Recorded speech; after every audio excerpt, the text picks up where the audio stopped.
सतगुरुदेव की जय। सर्वसंगत से प्रार्थना है, सत्संग प्रारंभ हो रहा है। कृपया सत्संग स्थल पर शांतिपूर्वक विराजमान होकर के श्रद्धा से सत्संग सुने। परमेश्वर की प्यारी आत्माओं से पुनर्निवेदन है, सत्संग प्रारंभ हो रहा है। कृपया सत्संग स्थल पर शांतिपूर्वक विराजमान होकर के श्रद्धा से सत्संग सुने। सत सही।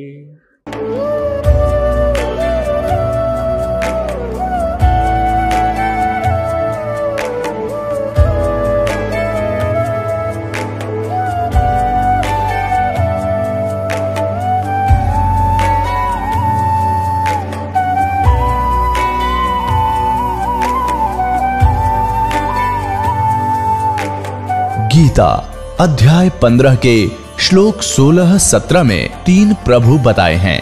ये 3 प्रभु कौन हैं? किस प्रभु की शरण में जाने के पश्चात जन्म और मरण समाप्त हो सकता है? 3 प्रभुओं में सबसे उत्तम परमात्मा कौन है? कैसा है? उसका क्या नाम है? इन सभी गूढ़ रहस्यों को जानने के लिए अवश्य सुनिए जगत गुरु तत्वदर्शी संत रामपाल जी महाराज के अमृत वचन। नमस्कार दर्शकों, आज के हमारे इस वीडियो का विषय है धर्म गुरु नहीं समझे अपने धर्म ग्रंथों का ज्ञान।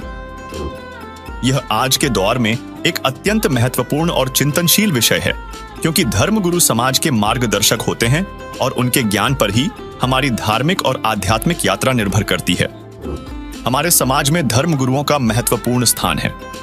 वे हमें धार्मिक शिक्षा, आध्यात्मिक ज्ञान और नैतिकता का पाठ पढ़ाते हैं। लेकिन जब वही धर्मगुरु अपने धर्म ग्रंथों का सही अर्थ नहीं समझ पाते हों, तो क्या उनके मार्गदर्शन से हम सही दिशा में आगे बढ़ सकते हैं? इसका जवाब है नहीं, क्योंकि जिसे स्वयं सही ज्ञान न हो वह समाज का क्या मार्गदर्शन करेगा, यह तो हम सभी समझ सकते हैं। धर्म ग्रंथ जैसे वेद, गीता, कुरान, बाइबल और गुरु ग्रंथ साहिब हमें अध्यात्म का सही मार्ग दिखाते हैं। इनमें अध्यात्म के गहरे रहस्य, नैतिकता और आध्यात्मिकता के विषय में अमूल्य ज्ञान छिपा है। लेकिन आज धर्म गुरुओं का अपने धर्म ग्रंथों का सही ज्ञान न होना एक गंभीर समस्या है, जिसके कारण वे पुरानी रूढ़ियों और परंपराओं को ही धर्म का वास्तविक रूप मानकर प्रस्तुत करते हैं, जिससे समाज में भ्रम, पाखंड और अंधविश्वास फैलता है।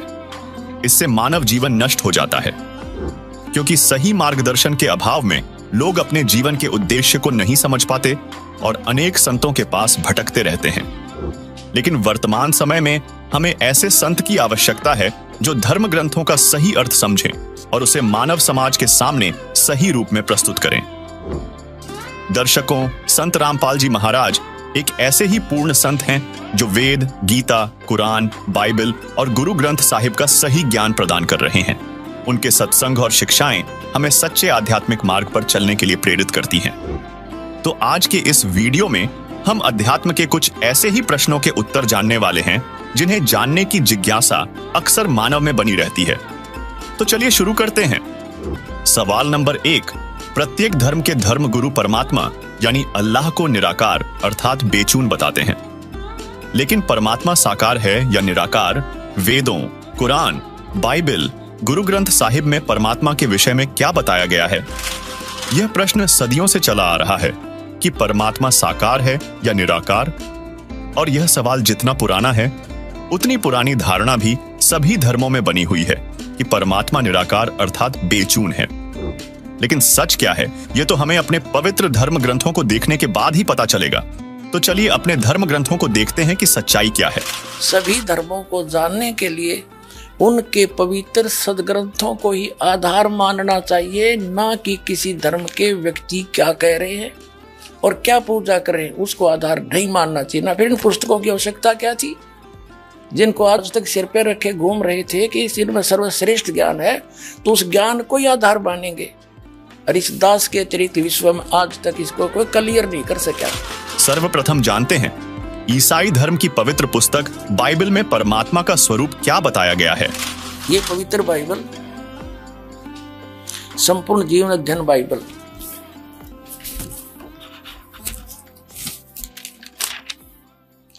ये है पवित्र बाइबल, संपूर्ण जीवन अध्ययन बाइबल। ये कहाँ से छपा है, अब आगे दिखाते हैं आपको। ये है journal editor Donald C Stamps M division, और एसोसिएट एडिटर है जेस वेस्ले डेम्स PhD, और यहाँ है Life Publishers International Springfield Missouri USA printed in India. अब यहाँ दिखाते हैं पवित्र बाइबल संपूर्ण अध्ययन बाइबल प्रबंधक संपादक डेविड स्टुअर्ट्स, अंग्रेजी प्रधान संपादक Donald C Stamps MA MDV, संयुक्त संपादक हैं जे वेस्ले आदम्स PhD, संपादक समिति। ये सारा कुछ इसमें लिखा हुआ है, यहां से देख लें, ये सारा कुछ वही है। ये कहाँ से छपा है, fully life study Bible, life Publishers International Springfield Mysore, इतने USA से छपा है ये, ठीक। अब इसकी उत्पत्ति पर आते हैं बिल्कुल स्टार्ट से ही। ये देखिएगा, ये है जेनेसिस, यानी उत्पत्ति, आरंभ होती है। आदि में परमेश्वर ने आकाश और पृथ्वी की सृष्टि की, यानी ये बहुत सिंपल उसमें लिख रखा है। इस प्रकार पहला दिन हो गया, यानी सांझ हुई भोर हुआ, इस प्रकार पहला दिन हो गया। फिर तब परमेश्वर ने उस मंत्र प्रकाश का, सांझ हुई फिर भोर हुआ, इस प्रकार दूसरा दिन हो गया। सांझ हुई भोर हुई फिर तीसरा दिन हो गया। इनमें कुछ रचनाएं की परमात्मा ने। फिर देखो, अब 4 पृष्ठ पे पढ़ रहे हम। सांझ हुई फिर भोर हुआ, चौथा दिन हो गया।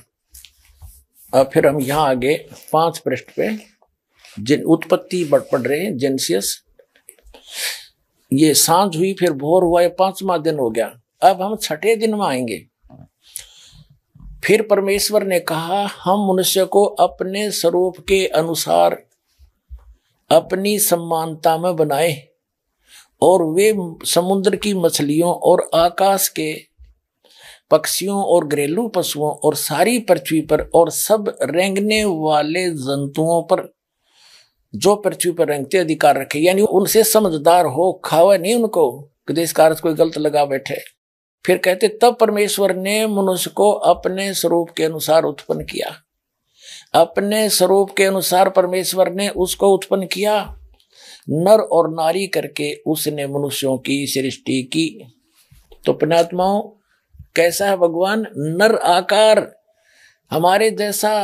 अब उसने परमात्मा ने मनुष्यों को अपने जैसा ही रचा। तो कैसा है भगवान? साकार है, नर आकार है, सह शरीर है।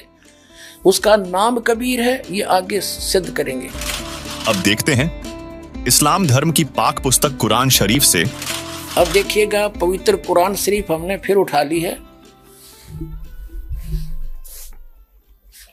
यह वह इलामी किताब है जिसमें कोई संदेह की गुंजाइश नहीं।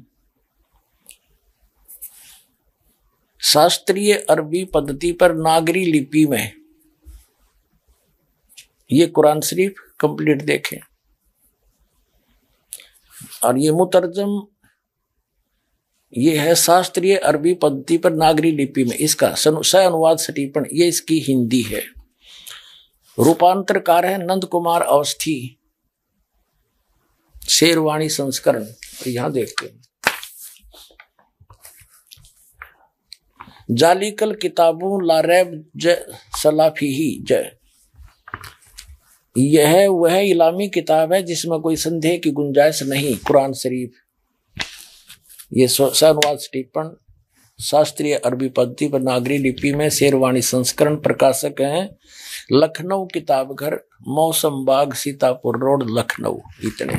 अब हम इसके आते हैं। अब देखिएगा, कुरान शरीफ और सूरत फुरकानी 25 604 पृष्ठ पे हम यहां से पढ़ने लगेंगे। जैसे पहले भी पढ़ा था, 52 आयत को हम पढ़ेंगे, फला तुतियल काफिरिन व जाहिदुम बिही जिहादन कबीरन। इसका अनुवाद बिल्कुल सामने हिंदी में कर दिया उन्हीं ने। तो ए पैगंबर तुम काफिरों का कहा न मानना, ये कुरान शरीफ का ज्ञानदाता कह रहा है हजरत मोहम्मद जी को कह रहा है।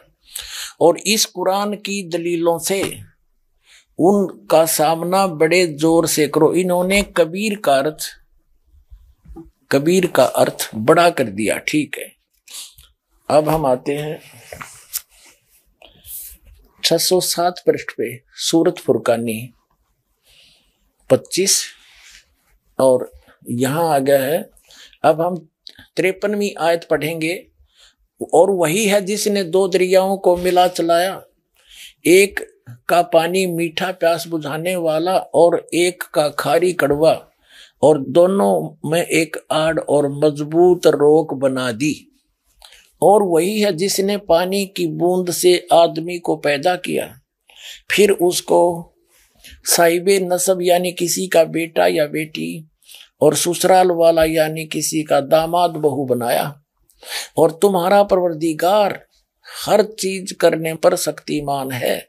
अब 55 आयत पढ़ेंगे, 54 पढ़ ली। और काफिर अल्लाह के सिवा ऐसों को पूजते हैं जो न उनको नफा पहुंचा सकते हैं और न उनको नुकसान पहुंचा सकते हैं। और काफिर तो अपने परवरदिगार से पीठ दिए हुए हैं, मुंह मोड़े हैं। तो और ए पैगंबर हमने तुमको खुशखबरी सुनाने और सिर्फ अजाब से डराने के लिए भेजा है। हजरत मोहम्मद जी को भेजने वाला वही है जो कुरान शरीफ का ज्ञान दे रहा है। वो कह रहा है कि हमने तुम्हें अजाब से डराने के लिए भेजा। देखिएगा यहां कहते हैं ए पैगंबर हमने तुमको खुशखबरी सुनाने और सिर्फ अजाब से डराने के लिए भेजा है। इन लोगों से कहो कि मैं तुमसे इस अल्लाह के हुक्म पर कुछ मजदूरी नहीं मांगता। हाँ, जो चाहे अपने परवरदिगार तक पहुंचने की राह इख्तियार कर ले। अब 58 नंबर में कहा कि और ए पैगंबर उस जिंदा पर भरोसा रखो, जिंदा महात्मा के रूप में वो अल्लाह अकबर कबीर परमात्मा सतलोक से उस सच्चे स्थान से अर्श कुर्स के ऊपर से चलकर आए थे, एक जिंदा महात्मा के रूप में मिले थे। और भी अन्य महापुरुषों को मिले, आदरणीय धर्मदास साहिब जी को मिले, बांधवगढ़ वाले को जिंदा महात्मा के रूप में, आदरणीय मुल्कदास साहिब जी को मिले, आदरणीय नानक साहिब जी को सिख धर्म के प्रवक्ता को जिंदा महात्मा के रूप में आकर वही अल्लाह अकबर अल्लाह कबीर मिले। आदरणीय दादू साहिब जी को वही जिंदा महात्मा के रूप में मिले। आदरणीय गरीबदास साहिब जी गांव छुड़ानी जिला दद्दर हरियाणा वाले को वही अल्लाह अकबर यानी कबीर परमात्मा जिंदा महात्मा के रूप में आकर मिले। आदरणीय गीसा दास साहिब जी को गांव खेखड़ा जिला मेरठ ये उत्तर प्रदेश वाले को जिंदा महात्मा के रूप में आकर वो परमात्मा मिलते हैं। ऐसा उसका विधान है और वेदों में ये प्रमाण है कि वो परमात्मा ऊपर रहता है। राजा के समान देखने में नर आकार है, मनुष्य दृश्य है, वहां से गति करके आता सह शरीर अच्छी आत्माओं को मिलता है। वही अल्लाह अकबर वो पूर्ण परमात्मा आदरणीय हजरत मोहम्मद जी को भी मिले थे और उनको ऊपर लेकर भी गए थे। लेकिन इन्होंने उस जबरील के भय से डर से उस पूर्ण परमात्मा की बात को स्वीकार नहीं किया था। ये आगे आने वाले समय में पूरा इतिहास सुनाएंगे इस घटना का। अब देखिएगा हम ये 57 नंबर आयत पढ़ रहे हैं। 57 ए पैगंबर उस जिंदा पर भरोसा रखो जो कभी मरने वाला नहीं है, वास्तव में अविनाशी इमोर्टल वही है। और तारीफ के साथ उसकी पाकी बयान करते रहो, यानी कुरान शरीफ के ज्ञानदाता से अन्य की पाकी बयान करने को कुरान शरीफ का ज्ञानदाता कह रहा है। और अपने बंदों के गुनाहों से वो काफी खबरदार है। जिसने आसमानों और जमीन और जो कुछ उनके बीच में है सब को 6 दिन में पैदा किया और फिर वह तख्त पर जा विराजा, वह अल्लाह बड़ा, वो अल्लाह कबीर है, वो अल्लाह कबीर है। अंडरस्टूड हो गया? यो रहमान है और उसकी खबर किसी बाखबर इल्म वाले से पूछ देखो। कुरान शरीफ का ज्ञान दाता भी उससे अनभिज है, उस अल्लाह अकबर को नहीं जानता। अभी आपने 2 पवित्र धर्मों के धर्म ग्रंथों से जाना कि परमात्मा यानी अल्लाह मनुष्य सदृश्य है और वह ऊपर तख्त सिंहासन पर बैठा है।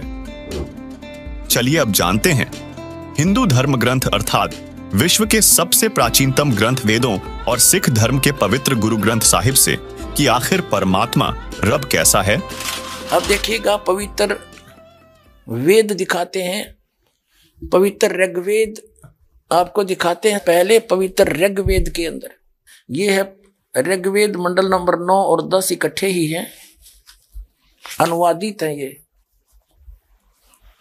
ये कहां से प्रकाशित है? सार्वदेशी कार्य प्रतिनिधि सभा, महर्षि दयानंद भवन, रामलीला मैदान, नई दिल्ली से। महर्षि दयानंद सरस्वती कृत, मुद्रक है Prince of set printers, 1510, Pataudi house, Daryaganj, नई दिल्ली से। अपने आत्माओं, एक आश्चर्य की बात है, आज तक एक लोक वेद सबके हृदय में समा चुका था कि परमात्मा निराकार है, गॉड इज फॉर्मलेस। मुसलमान भाई कहते हैं अल्लाह तो बेचून है, उसका कोई काया नहीं है, हरनों के ऊपर बैठा सातवें आसमान पर, फिर बिना काया का बैठा कि है, किस रूप में बैठा है ये तो आज तक निर्णय कर दो। अब यहां क्या बताया है कि ये आर्य समाज के जो प्रवर्तक थे महर्षि दयानंद और उनके जितने आचार्य अनुयायी हैं वो भी परमात्मा को निराकार कहते हैं ठोक के, और वेदों को सच बताते हैं कि वेदों जैसा ग्रंथ पृथ्वी पर नहीं है। हर वेद आप अनुवाद कर रहे हैं, ओए होए। तो कबीर साहब कहते हैं मोती मुक्ता दर्शत नाही, ये जगह सब अंधरे, दिखत के नैन चश्मे इनका फिरा मोतिया बंदरे। ये दिखते विद्वान, इनका मोतिया बंद हो रहा था अज्ञान रूपी। जैसे किसी को मोतिया बंद हो जाना, आंखों में एक रोग होता है, उसकी आंखें तो बिल्कुल स्वस्थ दिखाई देती है, स्वस्थ, जैसे इनमें कोई रोग नहीं, लेकिन उसको दिखता कुछ नहीं। तो परमात्मा कहते हैं ये दिखे थे विद्वान और कहें निराकार, इनका कख भी नहीं पता, अनुवाद खुद कर रहे हैं और फिर भी निराकार का ढोल पीट रहे हैं। ईसाई धर्म के धर्मी व्यक्ति पवित्र बाइबल को सिरोधार्य मानते हैं, उस जैसा ग्रंथ नहीं मानते हैं और परमात्मा को फॉर्मलेस बताते, निराकार बताते। इसमें स्पष्ट लिखा है नराकार मनुष्य दृश्य है, और पवित्र कुरान शरीफ में स्पष्ट लिखा है कि वो 6 दिन में सृष्टि रची, उसने 7वें दिन तख्त पर जा विराजा को निराकार क्या बैठेगा, वो मनुष्य दृश्य है, वहां जा बैठा, वहां पर तो बैठा है तो कोई आकार है उसका। ये देखना, हम ऋग्वेद पढ़ रहे हैं, ऋग्वेद आपको इसका पूरा प्रकरण दिखा दिया था। ऋग्वेद मंडल नंबर 9 सूक्त नंबर 86 मंत्र नंबर 26 में कहा है कि यज्ञ करने वाले यजमानों के लिए परमात्मा, यज्ञ माने धार्मिक अनुष्ठान अर्थात पूजा करने वाले यजमान माने भक्तों के लिए परमात्मा सब रास्तों को सुगम करता हुआ उनके विघ्नों को मर्दन करता है, उनके संकटों का नाश करता है और उनको पवित्र करता हुआ और अपने रूप को सरल करता हुआ है। वह कांति में परमात्मा, यहां इन्होंने इस कबीर इस कबीर का, हम इसको कबीर बोले, वो कबीर, हम वह को वह बोलते हैं अपनी भाषा में। जैसे किसी का नाम वेद प्रकाश है और हम कहेंगे उसको वेद प्रकाश, और वो भी कोई उससे पूछेगा कौन है भाई, क्या नाम है तेरा, वो खुद भी कहेगा मेरा नाम वेद प्रकाश है और लिखेगा जब वेद प्रकाश। तो ऐसा ही समझो कबीर, ये कबीर जो लिखा है हम इसको कबीर बोलते हैं। और देव माने परमेश्वर, ये देखो ये कबीर, इसका इन्होंने संधि छेद कर दिया और ऐसे लिख दिया, रे को अपसर्ग में बदल दिया। अब हम पहले इस कंसेप्ट को क्लियर करेंगे, पहले थोड़ा सा ये पढ़ कर। यहां लिखना था वो कबीर देव है, ये देखिएगा हमने यजुर्वेद उठा लिया। अब पवित्र यजुर्वेद ले लिया। देखिएगा इसमें सिद्ध करेंगे ये कहां से छपा है। सार्वदेशिक आर्य प्रतिनिधि सभा 2/5 महर्षि दानंद रामला मैदान नई दिल्ली से। ये महर्षि दान सरस्वती कृत, ये यहां से मुद्रक यहां से छपा है। अब हम इसके आते हैं, ये 36 चैप्टर है, अध्याय नंबर 36 36 है ये यजुर्वेद का, यहां से पढ़ेंगे। ये 36 अध्याय है, 36वां। इसके प्रथम मंत्र में लिखा है रचम वाचम प्रपदे मनो यजु प्रपदे। ये यजु शब्द है, यजु अपसर्ग लगा रखे हैं इसका। तो यहां अनुवाद किया महर्षि दानंद ने, इसका बिल्कुल सही किया। ये यहां इसकी भ्रमित नहीं थी बुद्धि, इसको यजु का अर्थ यजुर्वेद कर दिया, यही करना चाहिए था। यदि यहां इसका कोई और अर्थ कर देता, सर्वज्ञ या कोई वैसे लिख देता, कोई सतुतियों का संग्रह, क्योंकि महिमा यजुर्वेद की थी इसमें, तो यजुर्वेद लिखना पड़ा, भले ही 2 अपसर्ग लगे। इसी प्रकार जहां परमात्मा की महिमा का वर्णन है वेद में, वहां कबीर शब्द है, अपसर्ग भी लगा दें अपने व्याकरण के आधार से। हम इनकी व्याकरण भी डिस्टर्ब नहीं करना चाहते। ये कबीर देव लिखना चाहिए था इन्होंने, यहाँ पर कबीर का अर्थ कबीर देव लिख देते, सर्वज्ञ नहीं। हम उसको कबीर साहब कहते हैं, कुरान शरीफ में उसको अल्लाहू अकबर अल्लाह कबीर कहते हैं, और हम उसको कबीर देव कबीर साहब कहते हैं। वेदों में उसको कबीर देव कहते हैं, हम उसको कबीर देव बोलने लाएंगे। कबीर साहब, कबीर परमात्मा, साहब कहो, राम कहो, अल्लाह कहो। तो इस प्रकार अब हम समझेंगे ऋग्वेद के उन चंद मंत्रों को जिसमें परमात्मा साकार स्पष्ट है। अब यजुर्वेद रख दिया, ऋग्वेद उठा लिया। अब ऋग्वेद पर आगे हम देखिएगा। अब वहीं आगे हम ऋग्वेद मंडल नंबर 9 सूक्त 86 का मंत्र नंबर 26 में ये कबीर तो यहाँ है कि यज्ञ करने वाले यजमानों के लिए परमात्मा, यानी धार्मिक अनुष्ठान यानी भक्ति करने वाले भक्तों, यजमान माने भक्तों के लिए परमात्मा सब रास्तों को सुगम करता हुआ उनके विघ्नों को मर्दन करता है, नाश करता है, उनके संकटों का निवारण कर देता है, उनको पवित्र करता हुआ और अपने रूप को सरल करता हुआ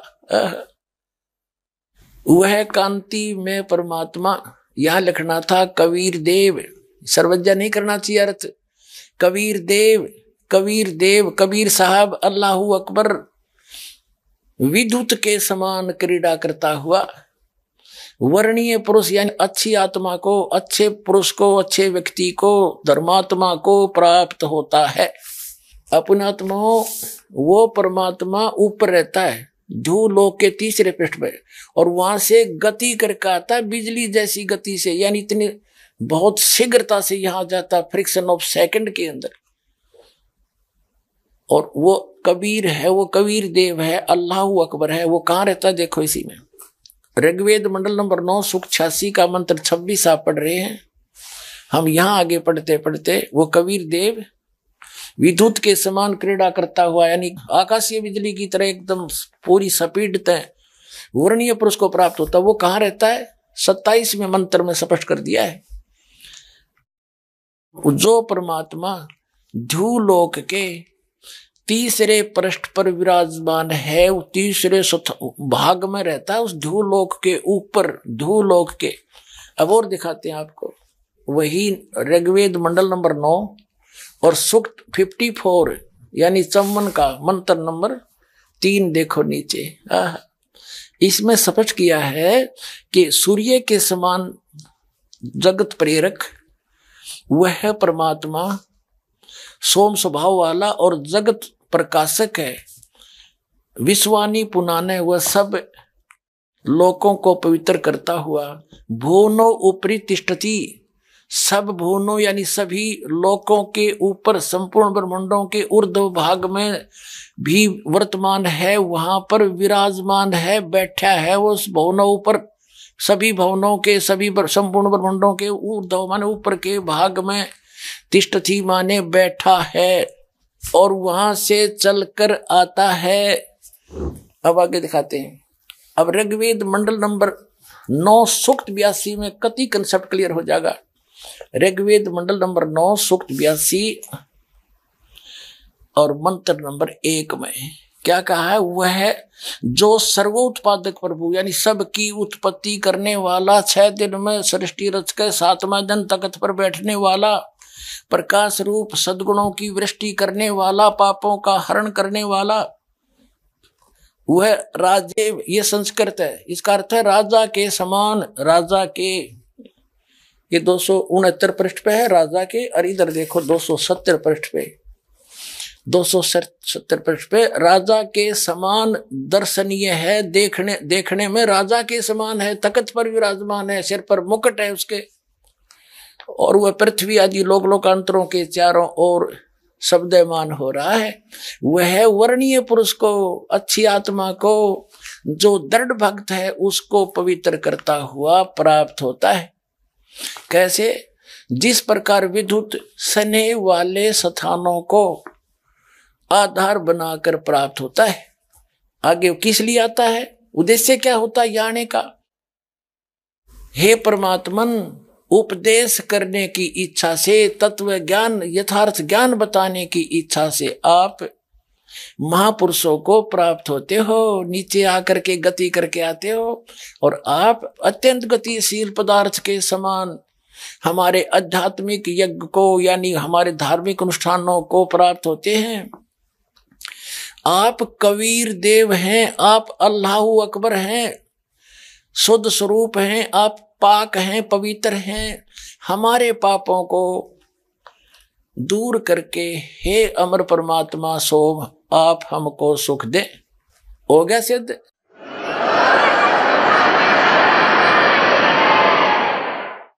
अब 3 पवित्र धर्मों के सदग्रंथों से सिद्ध हो गया कि वो परमात्मा नर आकार है, मनुष्य दृश्य है, और ऊपर के लोक में तख्त के ऊपर विराजमान है, सब ब्रह्मांडों के ऊपरी स्थान पर, और वहां से गति करके सह शरीर आता है, यहाँ तत्व ज्ञान प्रकाश करता है। दर्शकों, इन सभी प्रमाणों को देखकर अब आपको यह तो पता चल गया होगा कि सदियों से अध्यात्म की जो गुत्थी उलझी हुई थी उसे संत रामपाल जी महाराज ने धर्म शास्त्रों के प्रमाण देकर सुलझाया है, और यह सिद्ध किया है कि परमात्मा अल्लाह निराकार नहीं है, बल्कि मनुष्य सदृश साकार है, और उसका नाम कबीर है।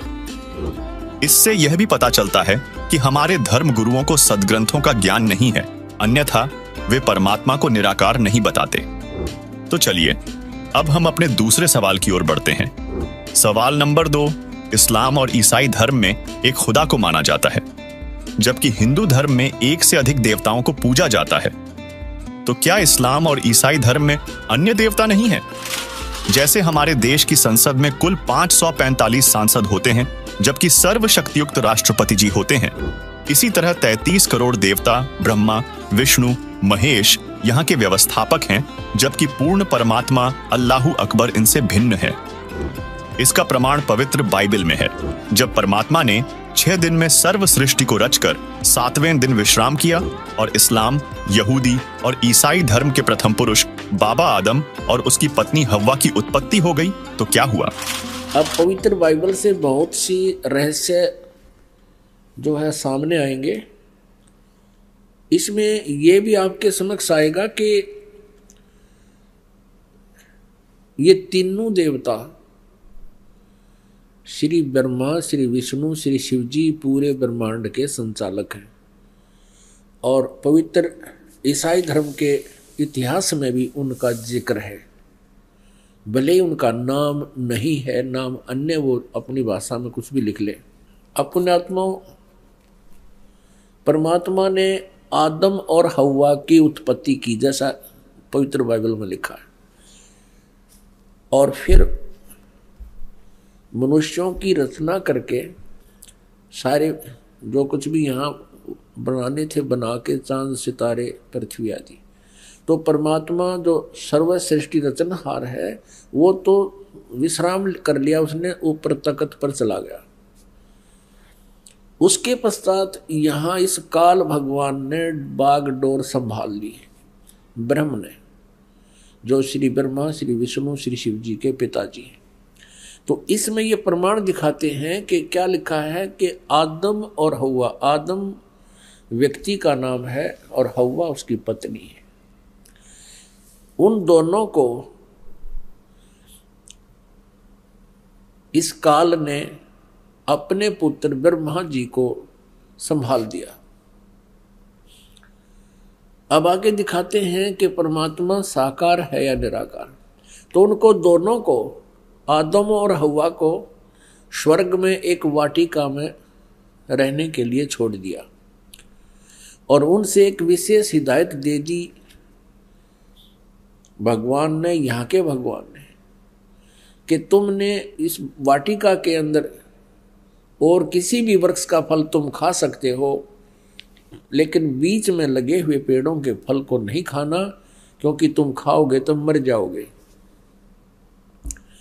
इसमें लिखा कि फिर कुछ दिनों के बाद एक सर्प आया। उस सर्प ने उनसे पूछा, आदम और हव्वा से कहा कि आप ये बीच वाले पेड़ के फल क्यों नहीं खा रहे हो? तो हव्वा ने सर्प से बताया कि हमारे को भगवान ने मना किया है और कहा कि तुम यदि बीच वाले फल खा लोगे पेड़ों के तो तुम्हारी मृत्यु हो जाएगी। तो सर्प ने कहा कि नहीं, ऐसा नहीं होगा, ये भगवान तुम्हें बहका रहा है, तुम नहीं मरोगे, बल्कि तुम्हें अच्छे और बुरे का ज्ञान हो जाएगा इसके फल खाने से। इसलिए भगवान तुम्हें धोखे में रखे हुए हैं कि कहीं तुम इस बीच वाले फल को, वृक्षों के फल को खा के अपने अस्तित्व को समझ सके, वो नहीं चाहता। अब हव्वा ने उस बीच वाले वृक्ष के फल को तोड़ा, आप भी खाया, अपने पति से भी खिला दिया। उस समय वो दोनों नंगे थे और उनकी ऐसी बुद्धि थी कि उनको शर्म नहीं आ रही थी एक दूसरे से। उस फल के खाने से उनको एहसास हुआ कि हमने ऐसे नहीं रहना चाहिए। तो उन्होंने अंजीर के पत्ते होते हैं बड़े बड़े, उन पत्तों को तोड़ा और अपने पर्दे पर बांध लिया। लिखा है इसमें पवित्र बाइबल में कि शाम के समय भगवान आया वाटिका में टहलने के लिए और उसने आवाज लगाया कि आदम और हव्वा तुम कहाँ हो? भगवान को देखकर उनकी आहट पाकर के वो छुप गए वृक्षों के बीच में और कहने लगे कि हम यहाँ बैठे हैं, हमें आपसे शर्म आ रही है क्योंकि हम नंगे हैं। तो भगवान ने कहा कि तुमने बीच वाले पेड़ों के फल को खा लिया? उन्होंने कहा कि हाँ, हमने बीच वाले पेड़ के फलों को खा लिया, जिस कारण से हमें अब एक दूसरे से शर्म आने लगी। इस बात से वह भगवान नाराज हुआ और उसने कहा कि तुमको किसने बताया ये पेड़ों के फल खाने को? हव्वा ने कहा कि सर्प ने बताया, सांप ने। अपने आत्मा हमने अपने मतलब की बातें लेनी है। ये तो बहुत बड़े सदग्रंथ हैं, ये तो एक वन है, आध्यात्मिक वन, और आध्यात्मिक वन से हमने जो जड़ी चाहिए अपने रोग निवारण के लिए उतनी ही निकाल लेंगे, बाकी ठीक है, बाग हरा भरा पड़ा ही रखा ही है। आपको ये और दिखाते हैं कि भगवान वाटिका में टहल रहा था और ये भी दिखाते हैं पवित्र बाइबल में कि उसने कहा कि अब इस बीच वाले फल के पेड़ के फल को खाने से ये इंसान बुद्धिमान हो गया है और कहीं ऐसा ना हो कि जीवन के वृक्ष वाले फल को भी ना खा ले और फिर ये अमर हो जाए। इसलिए उसको वाटिका से निकाल दिया उनको और उनके चमड़े के कपड़े बनवाए भगवान ने। तो भगवान निराकार की तरह गया। कहाँ से हुआ निराकार? ये कहाँ से लाए ये थ्योरी, ये सिद्धांत? ये देखिएगा, ये हम पढ़ रहे हैं पवित्र बाइबल और जेनेसिस 3 यानी 3रा अध्याय, मनुष्य का पतन, प्रश्न नंबर 9 पे। यहोवा परमेश्वर ने जितने बनेले पशु बनाए थे उन सब में सर्प धूर्त था। उसने स्त्री से कहा, क्या सच है कि परमेश्वर ने कहा है तुम इस वाटिका के किसी वृक्ष का फल न खाना? स्त्री ने सर्प से कहा, इस वाटिका के वृक्षों के फल हम खा सकते हैं, पर जो वृक्ष वाटिका के बीच में है इसके फल के विषय में परमेश्वर ने कहा है कि न तो तुम उसको खाना और न उसको छूना, नहीं तो मर जाओगे। तब सर्प ने स्त्री से कहा, तुम निश्चय न मरोगे, वरन परमेश्वर आप जानता है कि जिस दिन तुम उसका फल खाओगे उसी दिन तुम्हारी आंखें खुल जाएंगी और तुम भले बुरे का ज्ञान पाकर परमेश्वर के तुल्य हो जाओगे। अतः जब स्त्री ने देखा कि उस वृक्ष का फल खाने के लिए अच्छा है और देखने में मन भाऊ और बुद्धि देने के लिए चाहने योग्य भी है, तब उसने उसमें से तोड़कर खाया और अपने पति को भी दिया, उसने भी खाया। तब उन दोनों की आंखें खुल गई और उनको मालूम हुआ कि वे नंगे हैं, इसलिए उन्होंने अंजीर के पत्ते जोड़ तोड़ कर लंगोट बना लिए। तब योहा परमेश्वर, जो कि दिन के ठंडे समय यानी शाम को या सुबह वाटिका में फिरता था, अब देखो, तब योहा परमेश्वर, यानी ये योहा कहो से परमेश्वर को, जो कि दिन के ठंडे समय वाटिका में फिरता था, घूमया करता था, का शब्द उनको सुनाई दिया, उसके पैरों की आवाज सुनाई दी। तब आदम और उसकी पत्नी वाटिका के वृक्षों के बीच में छुप गई।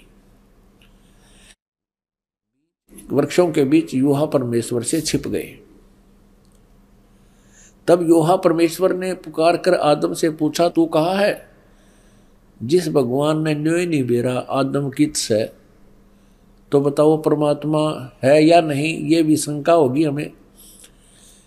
तब योहा परमेश्वर ने पुकार कर आदम से पूछा, तू कहाँ है? उसने कहा, मैं तेरे शब्द बारी में सुनकर डर गया, क्योंकि मैं नंगा था इसलिए छिप गया। अब उसने कहा, किसने? योहा परमेश्वर ने कहा कि किसने तुझे बताया कि तू नंगा है?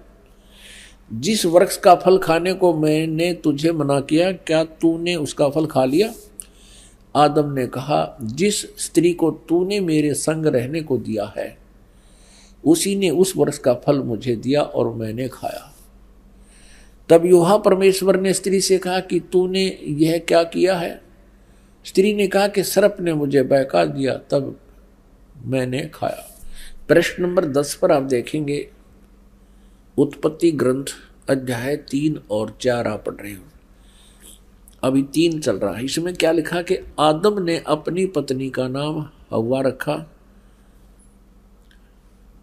क्योंकि जितने मनुष्य जीवित हैं उन सब की आदि माता वही है। और योहा परमेश्वर ने आदम और उसकी पत्नी के लिए चमड़े के अंग रखे बनाकर उन्हें पहना दिए। ये भगवान निराकार कहाँ से सारी बात करे, उनके कपड़े बुनवावे, घूमे फिरे, बोले बतलावे। फिर योहा परमेश्वर ने कहा कि मनुष्य भले बुरे का ज्ञान पाकर हम में से एक के समान हो गया है। अब भगवान एक से अनेक हो गए। फिर योहा परमेश्वर ने कहा कि मनुष्य भले बुरे का ज्ञान पाकर हम में से एक के समान हो गया। इससे सिद्ध है ये भगवान इस सतर के एक से अधिक हैं। इसलिए अब ऐसा ना हो कि वह हाथ बढ़ाकर जीवन के वृक्ष का फल तोड़ के खा ले और वो सदा जीवित रहे। एक और प्रमाण दिखाते हैं इसी पवित्र बाइबल में, ये देखिएगा। ये प्रश्न नंबर 11 पर भी यही समर्थन है। ये उत्पत्ति ग्रंथ है, 4-5 अध्याय हम चल रहे हैं। अब 5वां अध्याय में भी यही स्पष्ट किया, स्टार्ट में आदम से नूह तक का इसमें जिक्र है, विवरण है। आदम की वंशावली यह है कि जब परमेश्वर ने मनुष्य की सृष्टि की तब अपने ही स्वरूप में उसको बनाया। अब डबल दूसरी बार फिर यहाँ पर प्रमाणित कर दिया कि परमेश्वर ने मनुष्य की सृष्टि की तब अपने ही स्वरूप के में उसको बनाया। उसने नर और नारी करके मनुष्य की सृष्टि की और उन्हें आशीष दी और उनकी सृष्टि के दिन उसका नाम आदम रखा। अब स्पष्ट हो गया, 2 बार फिर कह दिया। अब आगे दिखाते हैं, ये भी दिखाते हैं कि ये 3 हैं जो इनको कंट्रोल करते हैं। किसको? ईसाई धर्म को ये देखिएगा, वो 3 है, 3 का भी प्रमाण आपको देते हैं। ये देखिएगा, ये है 24 पृष्ठ और वही उत्पत्ति यानी जेनेसिस 17-18। 3 अतिथि। अब्राहम ममरे के बांज वृक्षों के बीच कड़ी धूप के समय तंबू के द्वार पर बैठा हुआ था अब्राहम। तब यूहन्ना ने उसे दर्शन दिया। उसने आंखें उठाकर दृष्टि की तो क्या देखा कि 3 पुरुष उसके सामने खड़े हैं। ये तीनों ब्रह्मा विष्णु महेश। जब उसने उन्हें देखा तब उनसे भेंट करने के लिए तंबू के द्वार से दौड़ा और भूमि पर गिरकर दंडवत किया की और कहने लगा, हे प्रभु, यदि मुझ पर तेरी अनुग्रह दृष्टि है तो मैं विनती करता हूँ, अपने दास के पास से चले न जाना। मैं थोड़ा सा जल लाता हूँ और आप अपने पांव धोकर इस वृक्ष के नीचे विश्राम करें। फिर मैं एक टुकड़ा रोटी ले आऊं और उसे आप अपने अपने जीव के को तृप्त करें, तब उसके पश्चात आगे बढ़ें, क्योंकि आप अपने दास के पास इसलिए पधारे हैं। उन्होंने कहा, जैसा तू कहता है वैसा कर। अब देखो पुण्यात्मा, इस पवित्र बाइबल ने यह सिद्ध कर दिया कि परमात्मा मनुष्य सदृश्य है, वो साकार है, मनुष्य जैसा है, क्योंकि उसने मनुष्यों की सृष्टि अपने स्वरूप के अनुसार की है। दूसरा कंसेप्ट ये क्लियर कर दिया कि 7वें दिन तख्त पर जा बैठा, उसने विश्राम किया। उसके बाद इस काल के हाथ में बागडोर आ गई, ब्रह्म के हाथ में, और इसने अपने तीनों पुत्रों को ये बागडोर संभाल रखी है, श्री ब्रह्मा, श्री विष्णु, श्री शिव जी को। आपने ये भी देख लिया कि भगवान किसी दृष्टिकोण से भी निराकार नहीं है, वो साकार है। पूर्ण परमात्मा भी साकार है जिसने सारे ब्रह्मांडों की रचना की, और आगे ये देवता भी साकार है जो वाटिका में घूम रहा है, उनसे बातें कर रहा है, उन आदम और हवा के कपड़े सिलवा रहा है। और फिर अब्राहम नाम के एक महापुरुष हुए हैं इस ईसाई धर्म में। ईसा जी से पूर्व की बातें हैं, आदम जी के बाद की बातें। तो उसने देखा कि 3 भगवान खड़े सामने, उनको दंडवत प्रणाम किया। तो परमात्मा निराकार कहाँ से रहा, ये कहाँ से लाई ये सिद्धांत? ये था लोकवेद। लोकवेद वो होता है जो दंत कथा होती है, जो सदग्रंथों के विपरीत होता है, उसको लोकवेद। इससे स्पष्ट है कि हिंदू धर्म में ही नहीं बल्कि इस्लाम, ईसाई सभी धर्मों के व्यवस्थापक ये ही देवी देवता हैं, जबकि पूर्ण परमात्मा इनसे भिन्न है। सवाल नंबर 3, परमात्मा को हर कोई पाना चाहता है, जिसके लिए सभी व्यक्ति अलग अलग तरह की भक्ति क्रियाएं करते हैं। तो जब सबका मालिक एक है तो फिर अलग अलग भक्ति क्यों, और उस एक परमात्मा को पाने का वास्तविक भक्ति मार्ग कौन सा है? यह बात सत्य है कि सबका मालिक एक है, यानी सृष्टि को बनाने वाला सर्वशक्तिमान परमात्मा एक है, और उसके पाने की भक्ति विधि भी एक है और उसका मंत्र भी एक ही है। सुनिए परमात्मा को पाने के वास्तविक भक्ति मार्ग के विषय में बाखबर तत्वदर्शी संत रामपाल जी महाराज के मुखारबिंद से आध्यात्मिक सत्संग। गीता ज्ञानदाता 8वें अध्याय के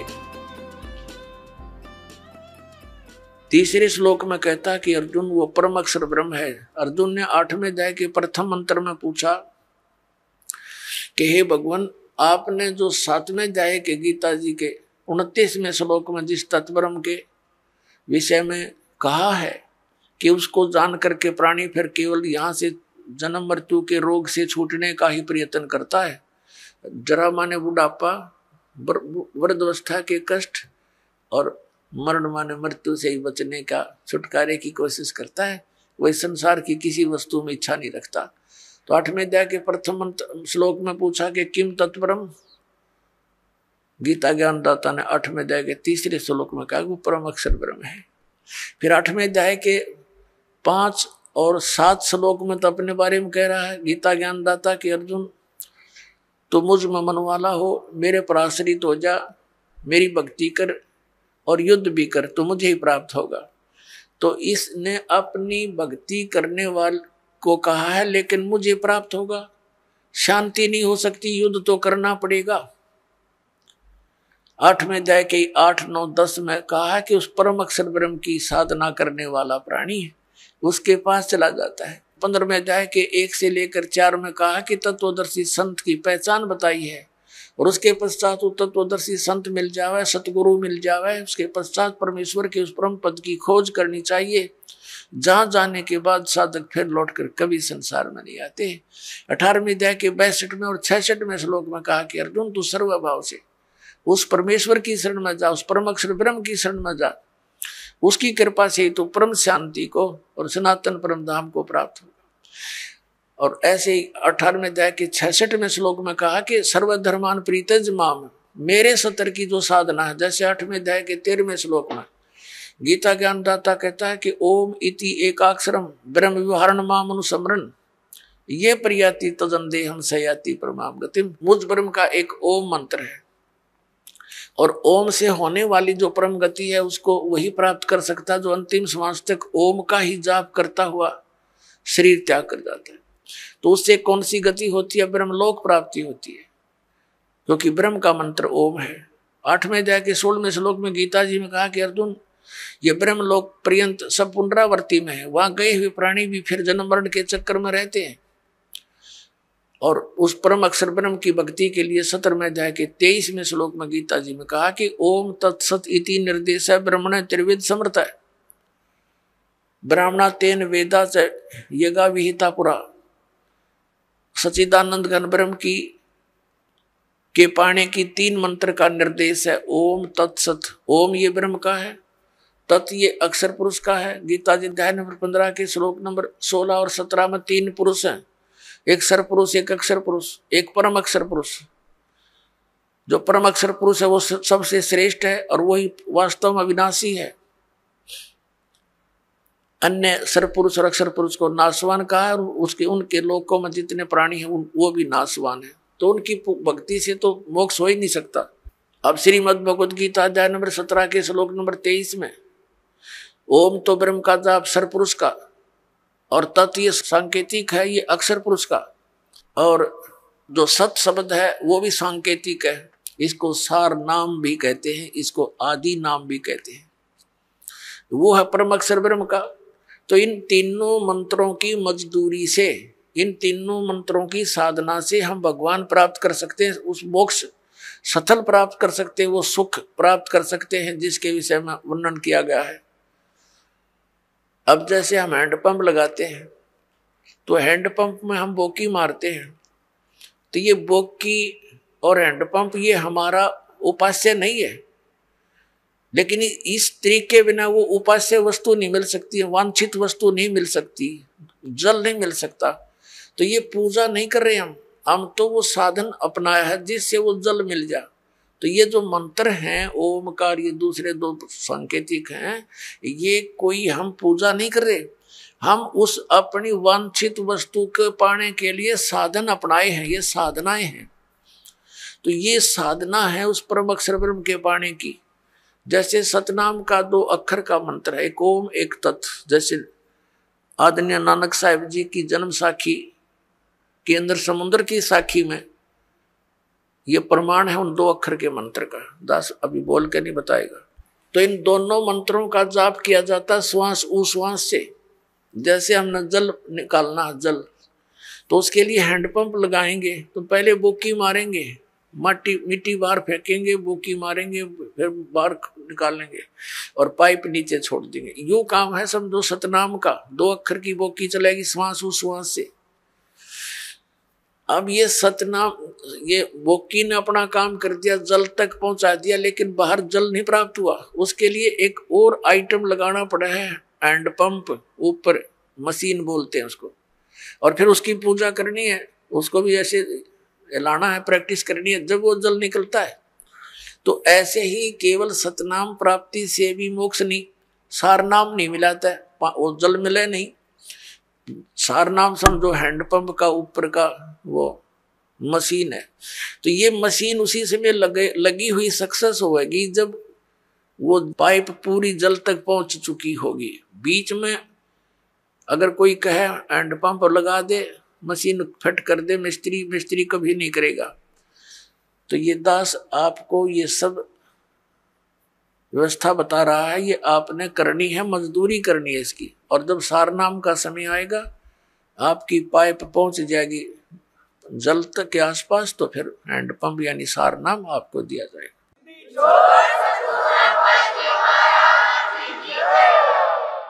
तो इस प्रकार हम इस ओम, उस परम अक्षर ब्रह्म के पाने का ओम तत्सत, ये 3 मंत्र का जाप है। ओम ये ब्रह्म का है, तत् ये अक्षर पुरुष का है, उसको परब्रह्म भी बोलते हैं, और सत ये परम अक्षर ब्रह्म का, इसको पार ब्रह्म कहते हैं। पार ब्रह्म, एक परब्रह्म एक पार ब्रह्म। ब्रह्म तो ये सरपुरुष है, ये काल भगवान 21 ब्रह्मांड का स्वामी। अक्षर पुरुष इसको परब्रह्म कहते हैं, ब्रह्म से नेक्स्ट भगवान, पर यानी दूसरा। और इससे ऊपर पार ब्रह्म माने सबसे परले पार का, सबसे ऊपर वाला, वो पार ब्रह्म होता है। जैसे आप संतों की वाणी में पार ब्रह्म शब्द सुनते हो, वो परब्रह्म के लिए नहीं है, वो पार ब्रह्म यानी उस सत्य पुरुष की तरफ संकेत है, परम अक्षर ब्रह्म की तरफ संकेत है।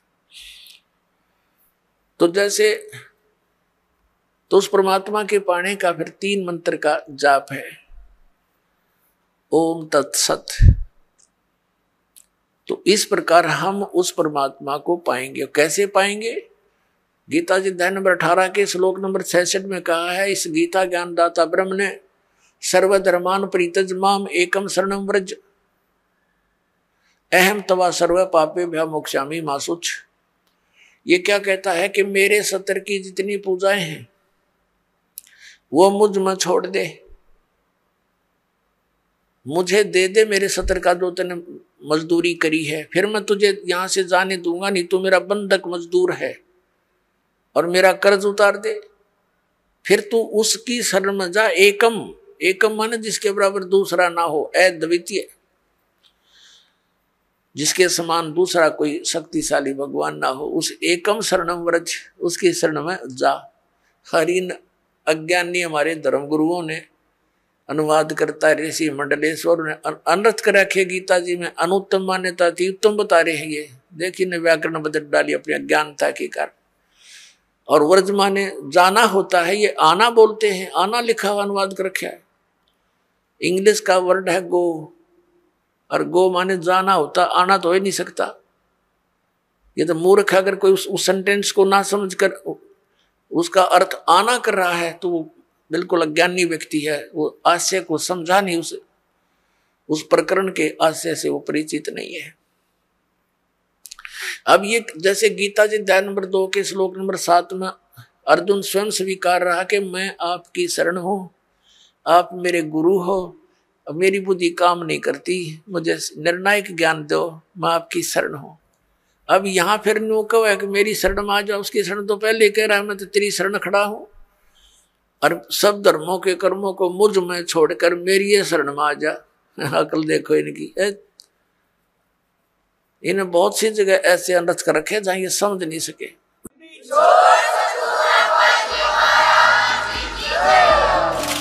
दर्शकों, आपको बता दें, गीता ज्ञानदाता और कुरान का ज्ञानदाता एक ही है। जिस तरह गीता अध्याय 17 श्लोक 23 में पूर्ण परमात्मा सच्चिदानंद घन ब्रह्म की भक्ति के 3 मंत्र ओम तत्सत का संकेत किया गया है, ठीक उसी तरह कुरान मजीद की सूरह अश-शूरा के आयत 2 में अल्लाहु अकबर की यथार्थ पूजा के अयन सीन काफ मंत्र का संकेत कुरान ज्ञानदाता ने किया है। इसका निर्णय करते हुए बाखबर तत्वदर्शी संत रामपाल जी महाराज ने बताया है कि कुरान में अरबी भाषा की वर्णमाला के अक्षर अयन सीन काफ क्रमशः देवनागरी लिपि के अक्षर अ से कौ हैं। जैसे ओम मंत्र का पहला अक्षर अ है, इसलिए अयन अक्षर ओम का सांकेतिक है। इसी तरह तत् यह सांकेतिक मंत्र गीता में भी लिखा है। इसके यथार्थ मंत्र का पहला अक्षर स है, इसलिए सीन अक्षर उसी की ओर संकेत करता है, तथा जो तीसरा सत मंत्र है उस यथार्थ मंत्र का पहला अक्षर क है, इसलिए काफ अक्षर उसी की ओर संकेत है और परमात्मा प्राप्ति के इन वास्तविक मंत्रों को पूर्ण संत उपदेश देते समय प्रदान करता है। सवाल नंबर 4, प्रारब्ध कर्मों के कारण आज प्रत्येक प्राणी दुखी है, तो वह परमात्मा कौन है जिसकी भक्ति करने से प्रारब्ध कर्म अर्थात पाप कर्म समाप्त हो जाते हैं। दर्शकों, प्रत्येक साधक अपने दुख निवारण के लिए साधु संतों, मौलवियों के पास जाता है, जो पहले तो धार्मिक क्रियाएं बताते हैं। जब उनसे कोई लाभ नहीं होता तो कहते हैं कि यह भोगना ही पड़ेगा। इसका क्या समाधान है देखिए। वेदों से तथा जानिए देवताओं, राक्षसों के गुरु दयानंद सरस्वती और वर्तमान धर्मगुरुओं, कथावाचकों को अपने शास्त्रों का कितना ज्ञान था। तो वो किसी के पास जाता है, वो देख जाकर कहता है भी तेरा जो कष्ट है, पीड़ा जो तुझे कांटा लगा हुआ अंदर गहरा, ऊपर नहीं दिखता वो। तो उसके लिए समाधान क्या है? उसका समाधान तो ये है कांटा निकलना चाहिए। और कोई ये कहे कि कांटा तो निकलेगा नहीं, ये तो तेरी एडी में पंजे में लगा ही रहेगा, और भक्ति कर आगे का जीवन तो सफल हो जाएगा। यानी जो तेरे प्रारब्ध के कर्म हैं ये तो तुझे भोगने पड़ेंगे, और कोई ये कहे कि भक्ति कर आगे सुखी हो जाएगा। पुण्यात्माओं, कोई ये कहे कि तेरे पैर का कांटा तो निकला नहीं, और जूता पहन ले आगे कांटे ना लगेंगे, तो कांटा लगे पैर में जूता पहना नहीं जा सकता, वो तो कांटा निकला। और फिर उसको सलाह दी जा कि जूता मत निकाल दिए सफर में, तो उस डर के मारे के कहीं फिर ना बात बिगड़ जा, वो कभी जूता नहीं उतारे फिर उस सफर में। तो पुण्यात्माओं, जिनको कर्म के कांटे चुभे हुए हैं और उनको कोई सलाह दे कि ये कर ले वो कर ले, कुछ देर तो करते हैं वो, फिर जब उनको ये सलाह मिलती है अंत में ये मिल जाता है कि कर्म तो भोगने ही पड़ेंगे, प्रारब्ध के हैं, और भक्ति कर ले।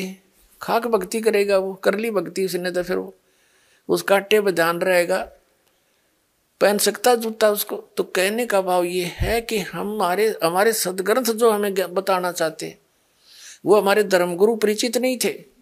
परमात्मा के गुण क्या बताते हैं, ये डंडोरा किस चीज का पीट रहे थे, ये सारा मिसगाइड किए बैठे थे अपने को। ऐसे आज तक जितने भी महापुरुष आप देखो, सबकी यही दशा है, इन कख नहीं पता था। अब थोड़ी सी झलक दिखाते इसी पॉइंट पे।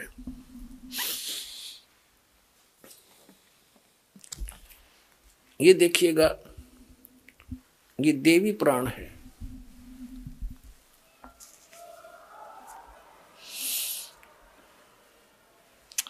इसी में आपको दिखाते हैं, ये गीता प्रेस गोरखपुर से प्रकाशित है। हनुमान प्रसाद पोदार चिमनलाल गोस्वामी इसके संपादक हैं, और गीता प्रेस गोरखपुर से ही प्रकाशित है, मुद्रित है। आप जी को थोड़े से सत्संग में इन सभी ऋषि महर्षियों की तलाशी लेकर दिखा दूंगा, ये कितने विद्वान थे और क्या ज्ञान दिया करते थे। ये देखिएगा, ये चौथा स्कंद है और 243 पृष्ठ पे व्यास जी कहते हैं कि प्रहलाद की बात सुनने के पश्चात शुक्राचार्य ज्ञान दृष्टि से सब कुछ देखकर प्रसन्न हो गए, उनका मुख मुस्कान से भर गया। उन्होंने दैत्यों से कहा, दानवों, तुम मेरे यजमान हो, भक्त हो, तुम्हें न तो डरना चाहिए और न पाताल में ही जाना चाहिए। अपने सत मंत्रों के प्रभाव से मैं तुम्हारी रक्षा कर लूंगा।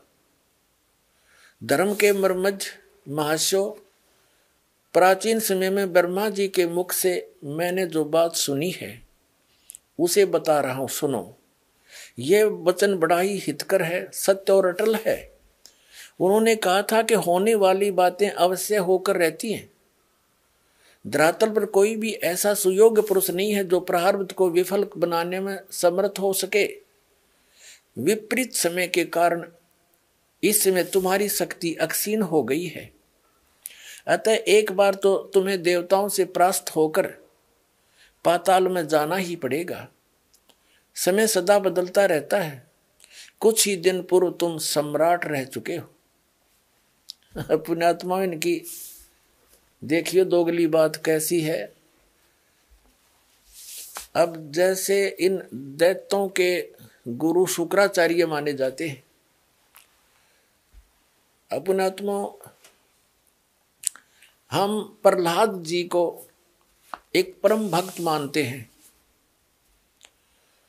और जो साधना उस परम भक्त ने करी थी, विष्णु जी की उपासना की, उस साधना से फिर वो स्वर्ग में गया, उसके बाद सम्राट हो गया, राजा बना, और फिर झगड़ा उनके साथ आपस में युद्ध हो गया राक्षसों और देवताओं का। तो अब इनका गुरु जी क्या कह रहा है, ऐसे ये मूर्ख बना रहे अपने को। एक बार तो कहता है शुक्राचार्य कि तुमने डरना नहीं चाहिए, तुम मेरे भगत हो, मैं अपने सत मंत्रों से तुम्हारी रक्षा कर लूंगा, और तुम्हें पाताल में नहीं जाना चाहिए, तुम निश्चिंत रहो। और फिर क्या कहता है, तुरंत ही बदल गया पैतरा। कहता एक बात तो अटल है, मैंने ब्रह्मा जी से सुनी थी, इनके ज्ञान का जितने भी ये ऋषि महर्षि हुए हैं, जितने ये सभी श्री ब्रह्मा जी के द्वारा बताए ज्ञान को फाइनल मानते हैं। ब्रह्मा जी ना आप नहीं पता मैं कहाँ से उत्पन्न हुआ, तो ये क्या बताता है कि मैंने ब्रह्मा जी के मुख से सुनी है, और ब्रह्मा जी को ये वेदों का सबसे बड़ा ज्ञाता मानते हैं। क्या कह रहा है कि मैंने ब्रह्मा जी से मुख से एक बात सुनी थी कि जो होनहार वो होकर रहेगी, और प्रारब्ध के कर्म टल नहीं सकते, वो तो भोगने पड़ेंगे। एक बार फिर तुमने देवताओं से हार के पाताल में तो जाना ही पड़ेगा। फिर तेरे वो सतमंत्र का बाढ़ में गए मूर्ख बनाओ ये। फिर पढ़ो एक बार।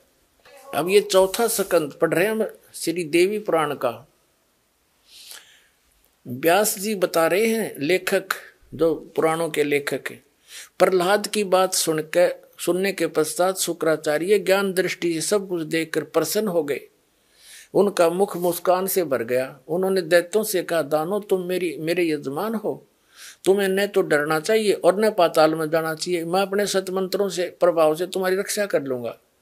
हर फिर आगे तुरंत क्या कहे है कि धर्म के मर्मज महाशय, प्राचीन समय में ब्रह्मा जी के मुख से मैंने जो बात सुनी है सो बता रहा हूं, सुनो। यह वचन बड़ा ही सत्य, हितकर, सत्य और अटल है। उन्होंने कहा था होने वाली बातें अवश्य होकर रहती हैं। धरातल पर कोई भी ऐसा सुयोग्य पुरुष नहीं है जो प्रारब्ध को विफल बनाने में समर्थ हो सके। विपरीत समय के कारण इस समय तुम्हारी शक्ति क्षीण हो गई है, अतः एक बार तुम्हें देवताओं से परास्त होकर पाताल में जाना ही पड़ेगा। फिर वो तेरे सतमंत्र कित गए, ये न्यो मूर्ख बना रहे, देख तुरंत झूठ बोल रहा है। एक बार तो छाती कूट रहा है, मैं अपने सतमंत्रों से ठीक तुम्हारी रक्षा कर दूंगा, तुमने नहीं जान दूंगा। अब इन्हें जाना ही पड़ेगा। वो तो आ गया अंत इनका। अब दूसरा दिखाता हूं। अब देवताओं के गुरु बृहस्पति की आपको वार्ता सुनाते हैं, इनका ज्ञान दिखाते हैं। 5वां स्कंद वही देवी भागवत 282 पृष्ठ पे हम पढ़ेंगे। यहां से व्यास जी कहते हैं, देवराज इंद्र की बात सुनकर बृहस्पति जी उनसे कहने लगे। इंद्र को सलाह दे रहे हैं कौन? देवताओं के गुरु बृहस्पति जी। अब यहां आ जाते हैं, हम अपने मतलब की बात पढ़ेंगे 283 पृष्ठ पे।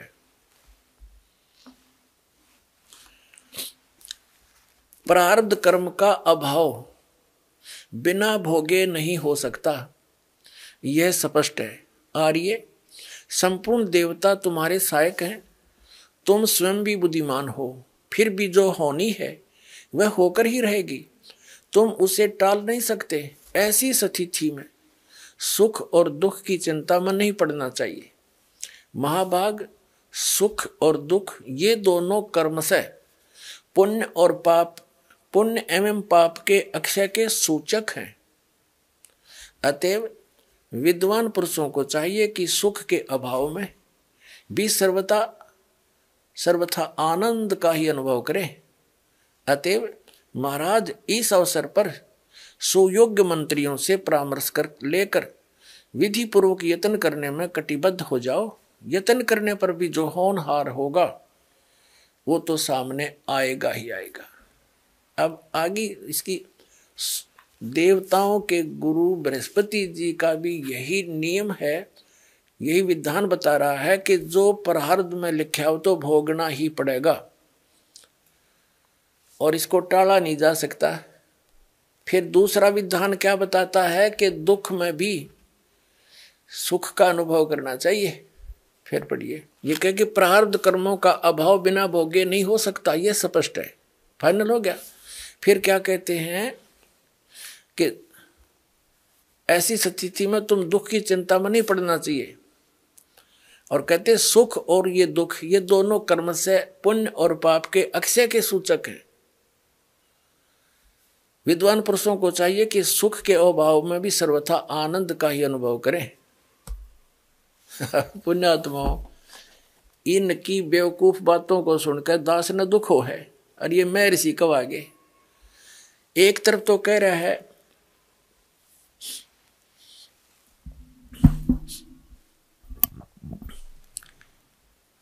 कि प्रारब्ध के कर्म तो भोगने पड़ेंगे, फिर कह रहा है कि सुख के अभाव में भी दुख, सुख के अभाव में भी आनंद ये महसूस करना चाहिए। बता कर इनकी, अब किसी के पेट में दर्द हो जा है और मारा चिल्लावा बेचारा पड़ा और उसको इन्हों कहे ना तू अब दुख में भी सुख का अनुभव कर, जब वह पीड़ा मिटे गोली दवाई खाने से तो तब वो सुखानुभव कहने तो सुखानुभव हो जाएगा। तो इनके ऐसे विधान हैं। अब देवताओं के गुरु और राक्षसों के गुरु दोनों का विधान बता दिया, फाइनल हो गया। उधर से महर्षि स्वामी रामानंद जी भी यही बता रहे हैं। और एक इस कलयुगी महर्षि के 2 वचन और सुना दूं। ये सारे एक के कुएं का पानी था। ये कलयुगी महर्षि दयानंद आर्य समाज प्रवर्तक, और इसका फीत ला रखी थी कि सभी वेदों के गाता। वर्तमान में महर्षि दयानंद जैसा कोई नहीं, हरीश जैसा ज्ञानी मैंने धरती पर नहीं पाया। इतने संतों के विधान देखे पर यू सब तक ज्ञानी, किसी भी क्षेत्र में इसका कोई जो है ना स्वस्थ विचार नहीं मिला। अब देखिए इसके विचार,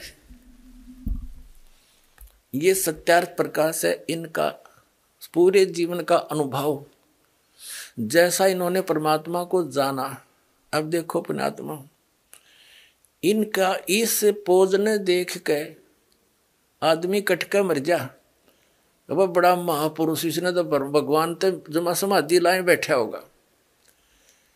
अब पुण्यात्मा, इस तरह के जो बाही दिखावा था हमने बहुत देख रखा था। अब अंदर झांक कर देखेंगे इनने क्या पाया ऐसा कुछ करने के उपरांत। अब देखिएगा इन्हीं का विधान, इनका लिखा हुआ ये सत्यार्थ प्रकाश, महर्षि दयानंद सरस्वती। ये है सत्यार्थ प्रकाश महर्षि दयानंद जी के पूरे जीवन का अनुभव। इसमें क्या लिखा है कि वेद आदि विविध सदशास्त्र प्रमाणई संवित श्री मत परमहंस परिव्राजक आचार्य। ये तो इसका फीत है आगे की। शुरुआत में नाम तो ये दयानंद है, इससे पहला श्री मत परमहंस परिव्राजक आचार्य महर्षि, ई बाया नाम तो दयानंद। फिर सरस्वती स्वामी द्वारा रचित विरचित है। इसका क्या भाव है? कहने का भाव इनका ये लिख रखा है ना, वेद आदि सदशास्त्रों यानी वेद और अन्य सदशास्त्रों से निष्कर्ष निकाल के महर्षि दयानंद जी द्वारा सत्यार्थ प्रकाश की रचना की गई। अब आम व्यक्ति ने सत्यार्थ प्रकाश को पढ़ना शुरू कर दिया था, वेदों को छोड़ दिया कि इन्होंने सही जाना है और सही निष्कर्ष निकाल कर हमें सिंपल साधारण सी भाषा में दे रखा है हिंदी में। तो इस सत्यार्थ प्रकाश को शिरोधार्य मान लिया था, ये एक उपनिषद का रूप धारण कर लिया था इसने। दास ने भी इसको इसी दृष्टिकोण से पढ़ा था कि इस महापुरुष के भी वचन यदि परमात्मा के वचनों के समर्थक मिल गए तो बहुत सुविधा मिलेगी मुझे जनसाधारण को भगवान की पहचान बताने में। जब इसको पढ़ा तो इसका तो कहीं पर भी सिर पैर भी ठीक नहीं पाया, और फिर ये जनता के सामने इसकी पोल खोलनी पड़ी, ना तो धोखे में रह जाते। अब देखो 7वें समोल्लास में आपको दिखाते हैं। इसके तो एक पृष्ठ पे कई विधान फेल हो जाते हैं। सत्यार प्रकाश है 7वां समोल्लास 7वां समोल्लास। किसी ने पूछा प्रश्न, ईश्वर साकार है व निराकार? महर्षि दयानंद उत्तर देते निराकार है। ठीक है। किसी ने प्रश्न किया कि परमेश्वर की स्तुति प्रार्थना उपासना करनी चाहिए व नहीं? उत्तर महर्षि दयानंद का करनी चाहिए। प्रश्नकर्ता कहता है क्या स्तुति आदि करने से ईश्वर अपना नियम छोड़ स्तुति प्रार्थना करने वाले का पाप छुड़वा देगा? महर्षि दयानंद कहता नहीं। प्रश्नकर्ता कहता तो फिर स्तुति प्रार्थना क्यों करना, किस लिए करें भाई, जब पापा नहीं छुड़ा सकता। अब कोई न्यू कहे कि क्या साबुन कपड़े का मैल छुड़वा देगा, अरे कोई न्यू कहे कि नहीं, ये तो स्वाभाविक प्रश्न उठेगा भाई फिर साबुन की आवश्यकता क्या। यदि परमात्मा पाप नाश नहीं कर सकता तो स्तुति भक्ति की आवश्यकता क्या। प्रश्न करना सही, प्रश्न करता सही प्रश्न कर रहा है, लेकिन ये अज्ञानी क्या बोल रहा है देखिए। क्या स्तुति आदि करने से ईश्वर अपने नियम छोड़कर स्तुति प्रार्थना करने वाले यानी भगत के पाप छुड़वा देगा? स्वामी जी कहता नहीं, मेरे सिद्धांत कहता नहीं। प्रश्नकर्ता कहता तो फिर स्तुति प्रार्थना क्यों करना? स्वामी जी का उत्तर उनके करने का फल और है, अन्य ही है। प्रश्नकर्ता कहता क्या है? स्वामी दयानंद जी कहते हैं स्तुति से ईश्वर में प्रीति, उसके गुण कर्म स्वभाव से अपने गुण कर्म स्वभाव का सुधरना, प्रार्थना से निरभिमानता उत्साह और साहे का मिलना, उपासना से परब्रह्म से मेल और उसका साक्षात्कार होना। वारे ये इसी ऐसी बकवाद तो आदमी महामूर्ख बोल सकता है जो इन्होंने बोली है। पहले पर 154 पृष्ठ पे कह रहा है भगवान निराकार है, यहाँ कह रहा है उसका पाप तक कटे नहीं भक्ति तय और उसका साक्षात्कार हो जाएगा। बता, जिसके पाप नहीं कटे अपराधी व्यक्ति है और वो भगवान से मिल लेगा, और साक्षात्कार तो साकार का होता है, निराकार का होगा कैसे। अब पुण्यात्मा इस दास के सामने यह समस्या आ रही है, मैं सारी साची कहूं, मेरे वाली जस्ती नहीं, हरि ने सारी झूठ बोल रखी है फेटोरी। तो अब इस ज्ञान से ही ये रेगमार लगेगा, प्रमाण दिखाए जाएंगे, ये क्या बोलते हमारे सदग्रंथ क्या बताते हैं। तो ये अज्ञानी से हो जाएंगे सारे कि ये मूर्ख बना रहे थे अपने को, इनको कुछ भी ज्ञान नहीं था। फिर हम इन तट जाएंगे, अपना सही रास्ता पकड़ देंगे। इतनी सी बात है दास की, और किसी की मान हानि करना या किसी को ऊंचा नीचा करना कोई उद्देश्य नहीं। क्योंकि ये दास भी टीचर है और ये भी आध्यात्मिक टीचर कब थे। एक अध्यापक ने कोई प्रश्न गलत हल कर रखा है और उसको बच्चे याद कर रहे हैं, दूसरा टीचर आता है, उसका कर्तव्य बनता है कि उस गलत प्रश्न को ठीक करावे ताकि उन बच्चों का भविष्य उज्जवल हो। और उस टीचर का कोई विरोध करता है जो सही मार्ग सही रास्ता और सही प्रश्न हल कर रहा है, तो कौन होगा? क्या वो हितैषी हो सकता बच्चों का? वो तो शत्रु होगा जो उस टीचर का विरोध करे जो सही हल करके दे रहा है। उसके दो प्रकार के कर सकते हैं, एक तो वो जिन्होंने वो गलत पुस्तक छाप कर बेच कर रोजी रोटी चला रहे, वो विरोधी हो सकते हैं, तुम्हारा क्या होगा। या दूसरा केवल उनको मूर्ख बनाकर आचार्य शंकर बनकर उनके ऊपर शंकराचार्य आचार्य बनकर उनसे पैसे इकट्ठे कर रहा होगा मूर्ख बना के। तो करते रहो। दास ने तो साची कहने का ठेका ले रखा है, चाहे कुछ भी हो, ये पूरा ज्ञान विश्व में फैलेगा, भगवान का आदेश है, दास के साथ है परमात्मा, और इस सफल हो रहा है। अब देखिएगा यहाँ इसी सप्तम समोल्लास के 163 पृष्ठ पे और क्लियर कराया दयानंद जी ने प्रश्नकर्ता कहता कि ईश्वर अपने भक्तों के पाप अक्षमा करता है वा नहीं? महर्षि सिद्धांत कहता नहीं, क्योंकि जो पाप अक्षमा करे तो उसका न्याय नष्ट और सब मनुष्य महापापी हो जाएं, क्योंकि उनको पाप करने में उत्साह निर्भयता हो। जैसे कोई राजा अपराधियों के पाप क्षमा करे तो वे अधिक अधिक अपराध पाप करने लगे, और जो अपराध नहीं करता वह भी अपराध करने लगे से न डरेगा। इसलिए सब कर्मों का यथावत फल देना ईश्वर का काम है, अक्षमा करना नहीं। स्पष्ट कर दिया।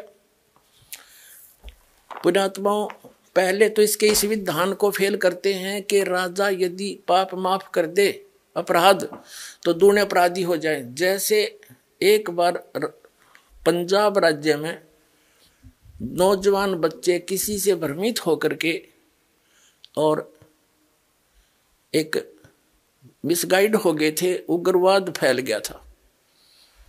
तो सरकार ने एक फैसला, एक आदेश जारी किया था कि जो मुख्य धारा में आ जाएगा बच्चा, पहले गलती होगी सो होगी किसी के धोखे भ्रमित करने से, तो उनके सब अपराध क्षमा कर दिए जाएंगे और वो सही नागरिक बनकर रहेगा।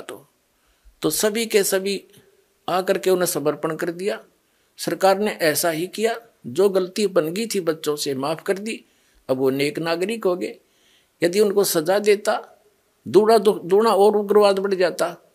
तो कहने का भाव ये है कि पहले तो ये भी दान फेल कर दिया दानद का। आपने एक बहुत वेल नोन सी एक लेडी थी, औरत थी, बहन, जिसको फूलन देवी कहा करते थे। वो डाकू बन गई थी किन्हीं परिस्थितियों में, और जब सरकार ने उससे कहा कि यदि तू आगे अपराध नहीं करेगी तेरे पिछले सारे माफ कर देंगे, तो उसने समर्पण कर दिया, स्वीकार कर ली, और वो MP तक बन गई, मेंबर ऑफ पार्लियामेंट तक बन गई थी वो लड़की बहन। तो पहले तो इस दयानंद की मोटी बुद्धि यहाँ फेल होगी, जो ये कहता है कि राजा ऐसे कर दे वैसा, उसको कैसे और अपराध करने लग जाएंगे। नहीं, ये परमात्मा का विधान है। जैसे गलती से बगैर ज्ञान के आपने जो गलतियां कर दी वो माफ करेगा, आगे सतर्क कर दिया जाएगा, ऐसा ज्ञान दिया जाएगा कि फिर से ऐसी गलती ना करना, फिर ये दुख आपको फिर हो जाएंगे, तो फिर ऐसी गलती कोई नहीं करता।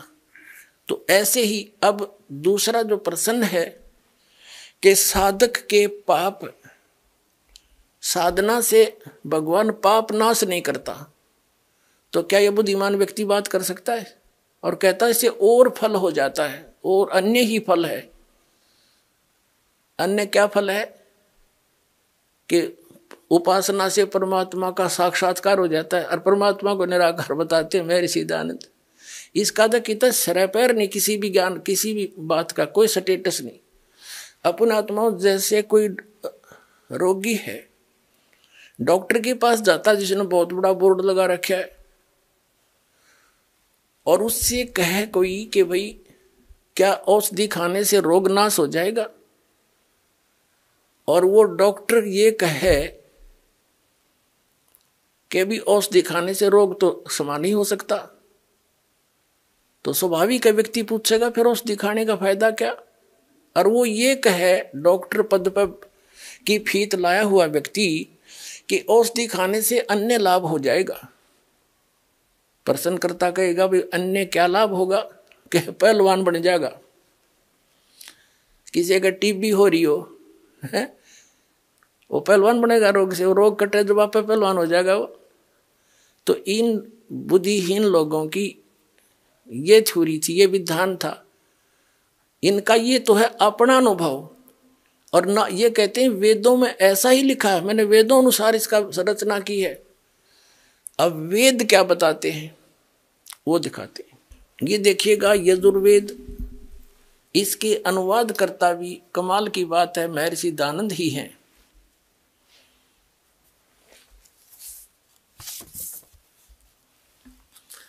इसके अनुवाद करता भी महर्षि सिद्धानंद हैं। प्रकाशक हैं सार्वदेशी कार्य प्रतिनिधि सभा 2/5 महर्षि सिद्धानंद भवन रामलीला मैदान नई दिल्ली।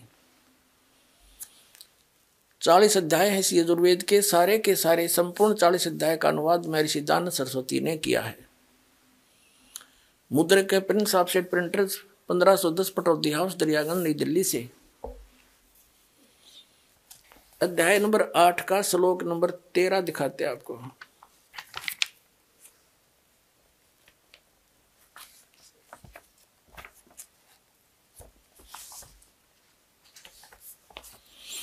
ये है 8वां अध्याय 8वां अध्याय और 241 पृष्ठ पे महर्षि सिद्धानंद का अनुवाद है। यहाँ इसकी मूल पाठ है, मूल संस्कृत है। देव कर्तस्य ऐनस्य अवदनमसि, मनुष्य कर्तस्य ऐनस्य अवदनमसि, पितर कर्तस्य ऐनस्य अवदनमसि। ये सारी संस्कृत है। इसका अनुवाद यहाँ किया इन्होंने।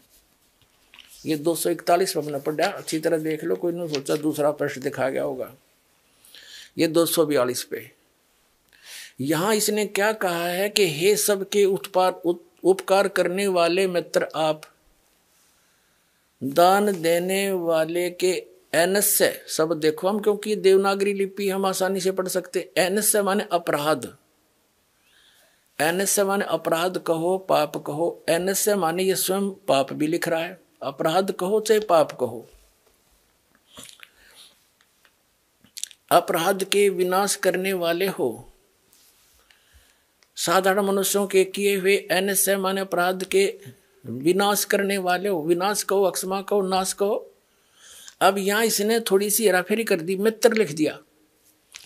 अपने आत्माओं जो श्रद्धालु सत्यार प्रकाश को पढ़ते हैं, उन्होंने ये तो फाइनल कर रखा है कि भगवान कुछ नहीं कर सकता, पाप नाश नहीं कर सकता, क्योंकि महर्षि सिद्धानंद ने वेद निष्कर्ष सत्यार प्रकाश में लिख दिया। तो फिर वो इसको पढ़ने लगे, वेदों को, उसके अनुवाद को।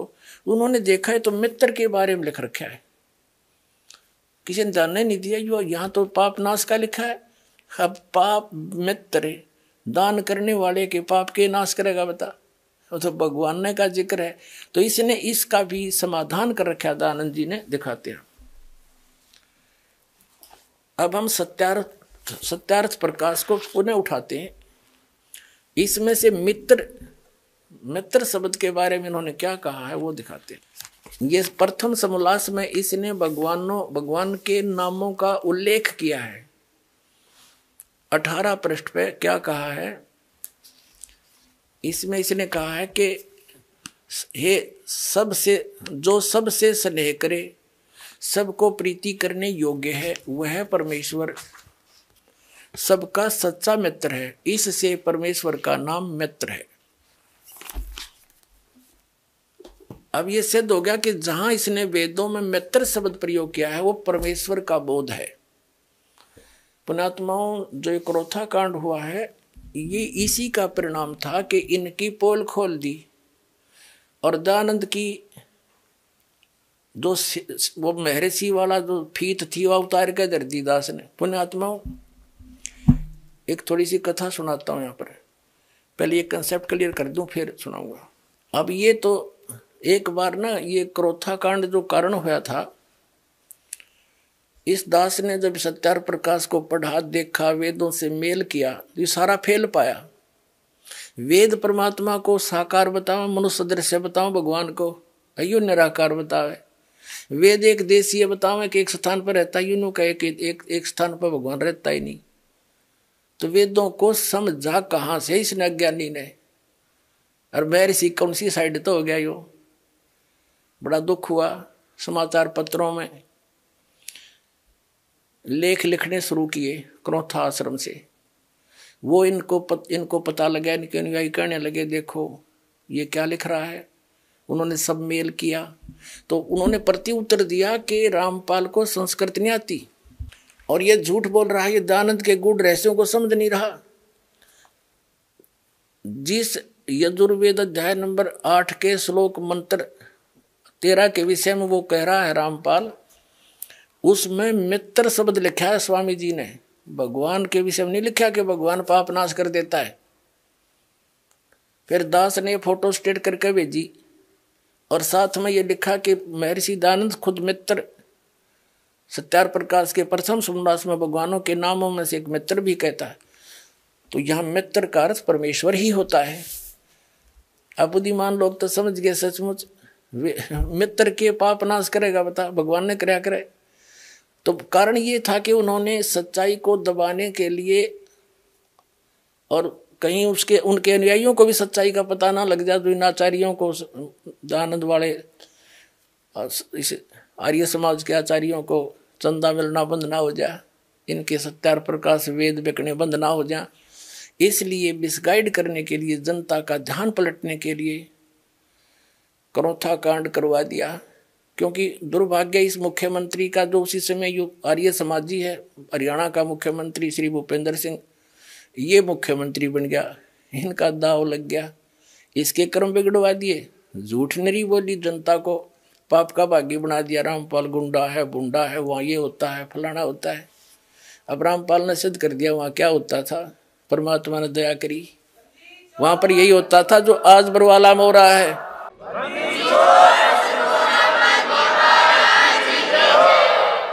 तो पुण्यात्माओं, इन्होंने ऐसा जुल्म कर रखा है, ये हितैषी नहीं है किसी जनता के। हितैषी होते स्वीकार करते कि भाई सच्चे गलती हो रही है, तो और प्रमाण दिखा रहा हूं फिर भी ना मानने देते, तो इन जैसे तो दुष्ट हो ही नहीं सकते धरती पे। ये आचार्य क्या क्या आचार्य हैं फिर, ये जो सच्चाई को जनता से दूर रखने के लिए जुल्म करवा दिया, हमें जेल भिजवा दिया, झूठा मुकदमा बनवा के और भक्तों को सताया, इनका बहुत बुरा होगा इनका अंत में।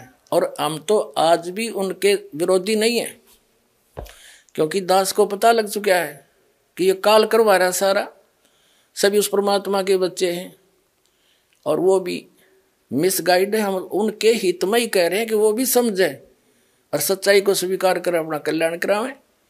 हम तो उस विधान का पालन करने वाले हैं कि जो तोकू काटा बोए वाह को बो तू फूल, और तोहे फूल के फूल हैं उसको है त्रिशूल।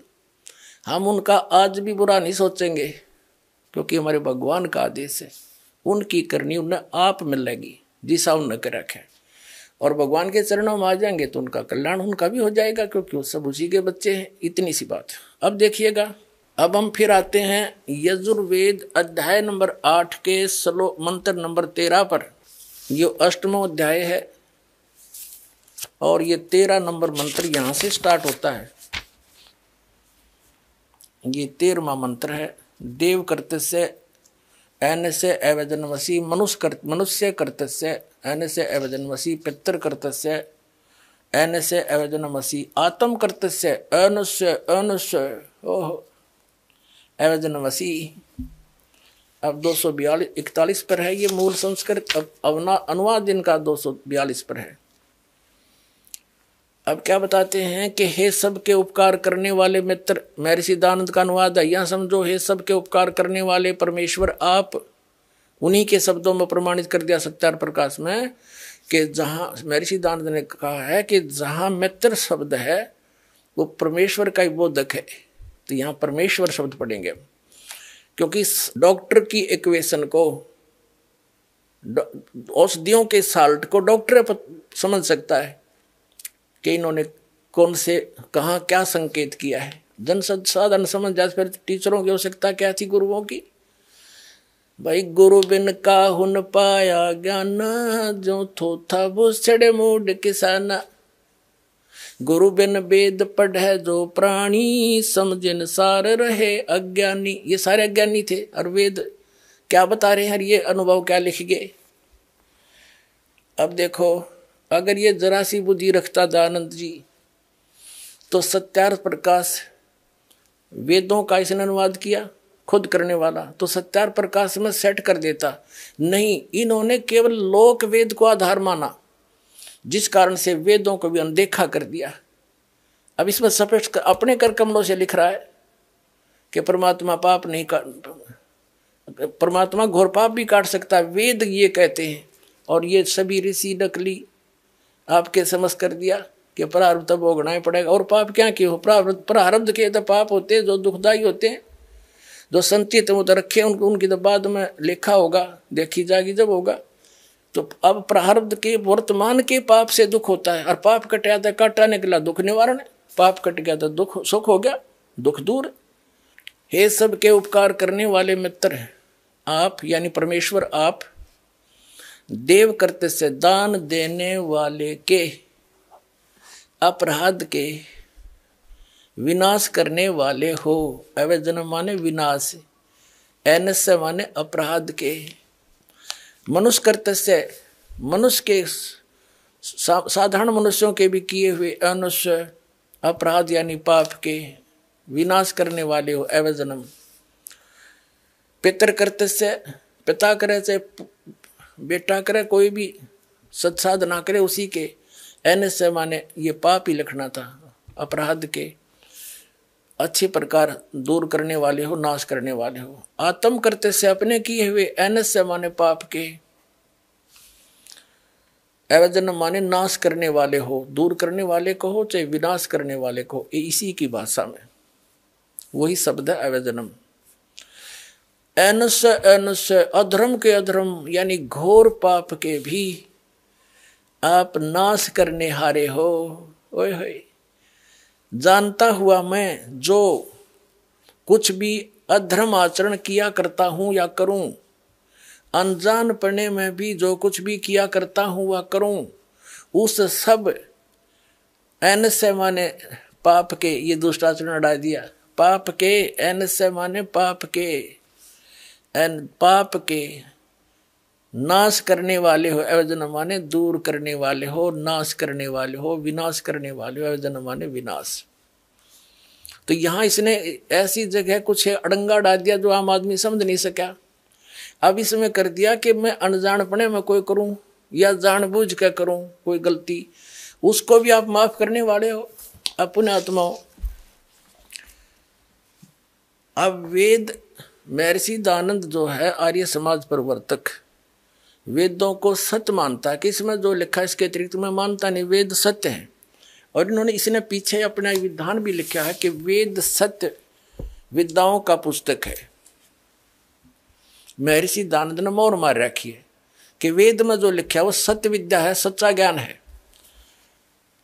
अपने आत्माओं, वेद में तो यहां तक लिख दिया कि मैं चाहे अनजानपणे में करूं और चाहे जान कर करूं, आप सारे घोर पाप का विनाश कर देते हो। तो खाके इनका ज्ञान है, क्या पढ़े न वेदों को। तो पुण्यात्माओं, दास के साथ इसलिए संघर्ष हो रहा है कि ये दास एकला साची बोला है, अरे झूठ बोलनिया का उड़ नहीं, बिना गिनती के झूठ बोले, जनता ही निपाधारित हो रही है। लेकिन परमात्मा का आशीर्वाद है इस दास के साथ, और आपके ऊपर भी न्यारा आशीर्वाद है कि आपका जन्म इस समय है और आपको ये मूल वस्तु मिलेगी, कल्याण होगा। अब इसमें वेदों में जो ज्ञान दिया है कि जान कर करूं और चाहे अनजानपणे में करूं, सारा ही माफ कर देते हो आप। जान के कौन से होते हैं? अब परमात्मा ने धर्मदास साहिब जी से कहा था, धर्मदास जी ने बोले कबीर परमात्मा एक जिंदा महात्मा के रूप में थे, और कबीर साहब ने जब धर्मदास जी के सज्ञान का पर्दाफाश करना किया तो दुख मान गया और कहने लगा हम पाप ना करते, हम हिंसा नहीं करते, जीव हिंसा।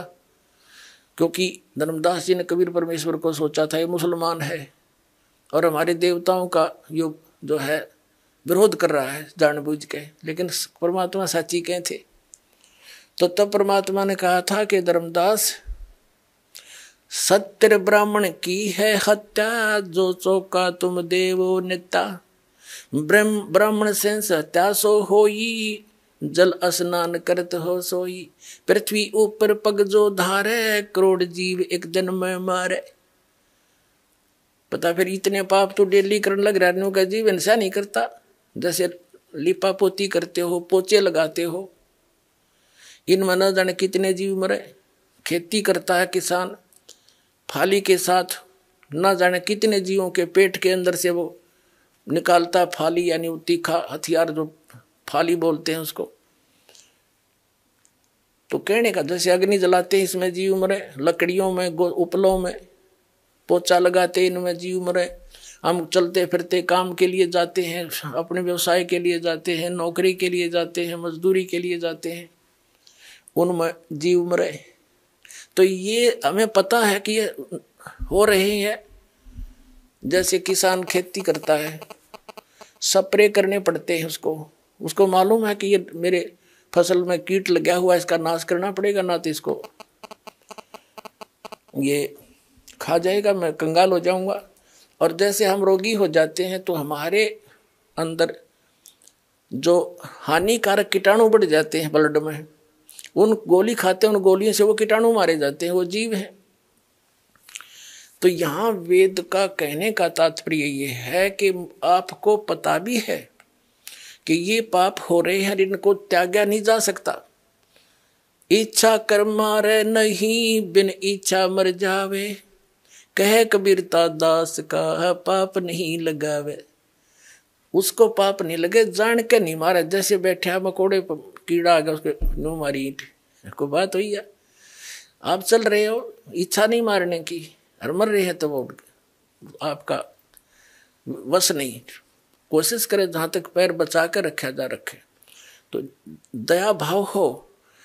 तो इसी प्रकार कहा कि इनके भी, जैसे हम प्रतिदिन कपड़ा पहनते हैं, ये मैला हो जाता है, तो इसका विधान, इसका तरीका बता दिया, भी साबुन और पानी से ही निर्मल भी हो जाता है। तो डेली जो हम साधना करते हैं, और ये हमारे ये जीव हिंसा होती है जो ना चाहते हुए होती है, इच्छा नहीं हमारी, तो उनके लिए ये भक्ति साधना इसलिए दी जाती है कि आपका डेली वो पाप जो होते हैं, मैल बन गया आत्मा, वो साफ होता रहेगा। धर्म करवाते हैं, दान करवाते हैं, और बाकी जो संचित कर्म है और प्रारब्ध के जो कर्म है, वो इस सतनाम और सार नाम से आपके नाश हो जाएंगे।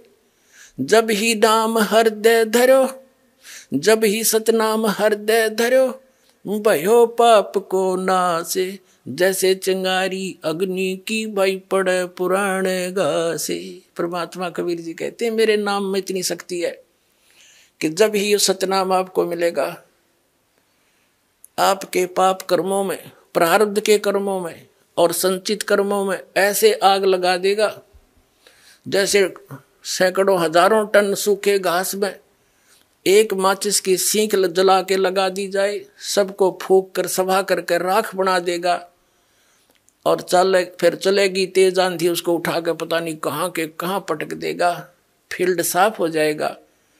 जैसे सूरज के आगे बदरा, ऐसे कर्म छयारे, प्रेम की पवन करे चतुमंजन, फिर झलके तेज नयारे।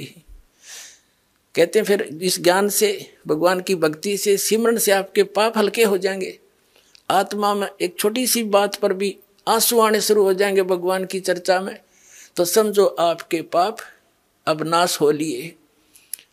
जैसे कहते हैं, जैसे सूरज के आगे बदरा, सूर्य के आगे बादल अड़ जाते हैं, ऐसे कर्म छयारे, आत्मा और परमात्मा के बीच में ऐसे कर्मों की छाया है, ऐसे उनके छाए हुए हैं आगे। और फिर इस सत भक्ति करेंगे, परमात्मा में प्रेम जागेगा। कहते प्रेम की पवन करे चितमंजन, झलके तेज नयारे। प्यार जागेगा मालिक के प्रति, तो समझो आपके वो पाप के बादल छट चुके हैं। जैसे तेज हवा चलती है, बादलों को इधर उधर तितर बितर कर देती है, सूर्य फिर साफ दिखाई देता है, ऐसे आपके पाप कर्मों के बादल इस सतनाम और इस भक्ति से ऐसे छट जाएंगे। फिर आपकी आत्मा में परमात्मा की न्यारी कसक पैदा होगी। दर्शकों, आज हमने जाना कि किस तरह हमारे धर्म गुरु अपने धर्म ग्रंथों का सही ज्ञान नहीं समझ पाए हैं, और इसके कारण समाज में कितनी भ्रांतियां और अंधविश्वास फैले हुए हैं। संत रामपाल जी महाराज ने धर्म ग्रंथों के सही ज्ञान को प्रस्तुत कर हमें सच्चे आध्यात्मिक मार्ग पर चलने की प्रेरणा दी है। उनका संदेश साफ है कि केवल शास्त्रानुकूल भक्ति से ही आत्म कल्याण संभव है। आइए हम सभी मिलकर सही ज्ञान को समझें और उसे अपनाकर अपने जीवन को सफल बनाएं। धन्यवाद। आइए अब हम उन श्रद्धालुओं के अनुभव जानते हैं जो जगत गुरु तत्वदर्शी संत रामपाल जी महाराज जी से दीक्षा प्राप्त कर चुके हैं तथा उनके द्वारा बताए गए भक्ति मार्ग पर चल रहे हैं। सर नमस्कार। नमस्कार सर। सर क्या नाम है आपका? मेरा नाम गजराज सिंह है सर। गजराज जी कहाँ से आए हैं आप? मैं मारुति कुंज गुड़गांव से आया हूँ सर। सर ये जो समागम मनाया जा रहा है, इसके बारे में आपके क्या विचार हैं? सर आज के दिन गरीबदास जी का बोध दिवस मनाया जाता है। पूर्ण परमात्मा कबीर साहिब जिंदा बाबा के रूप में नला नामक खेत में संत गरीबदास जी को मिले थे और उनको वहाँ से सतलोक ले गए थे और सतलोक में उनका अपना पूरा लोक दिखाया था।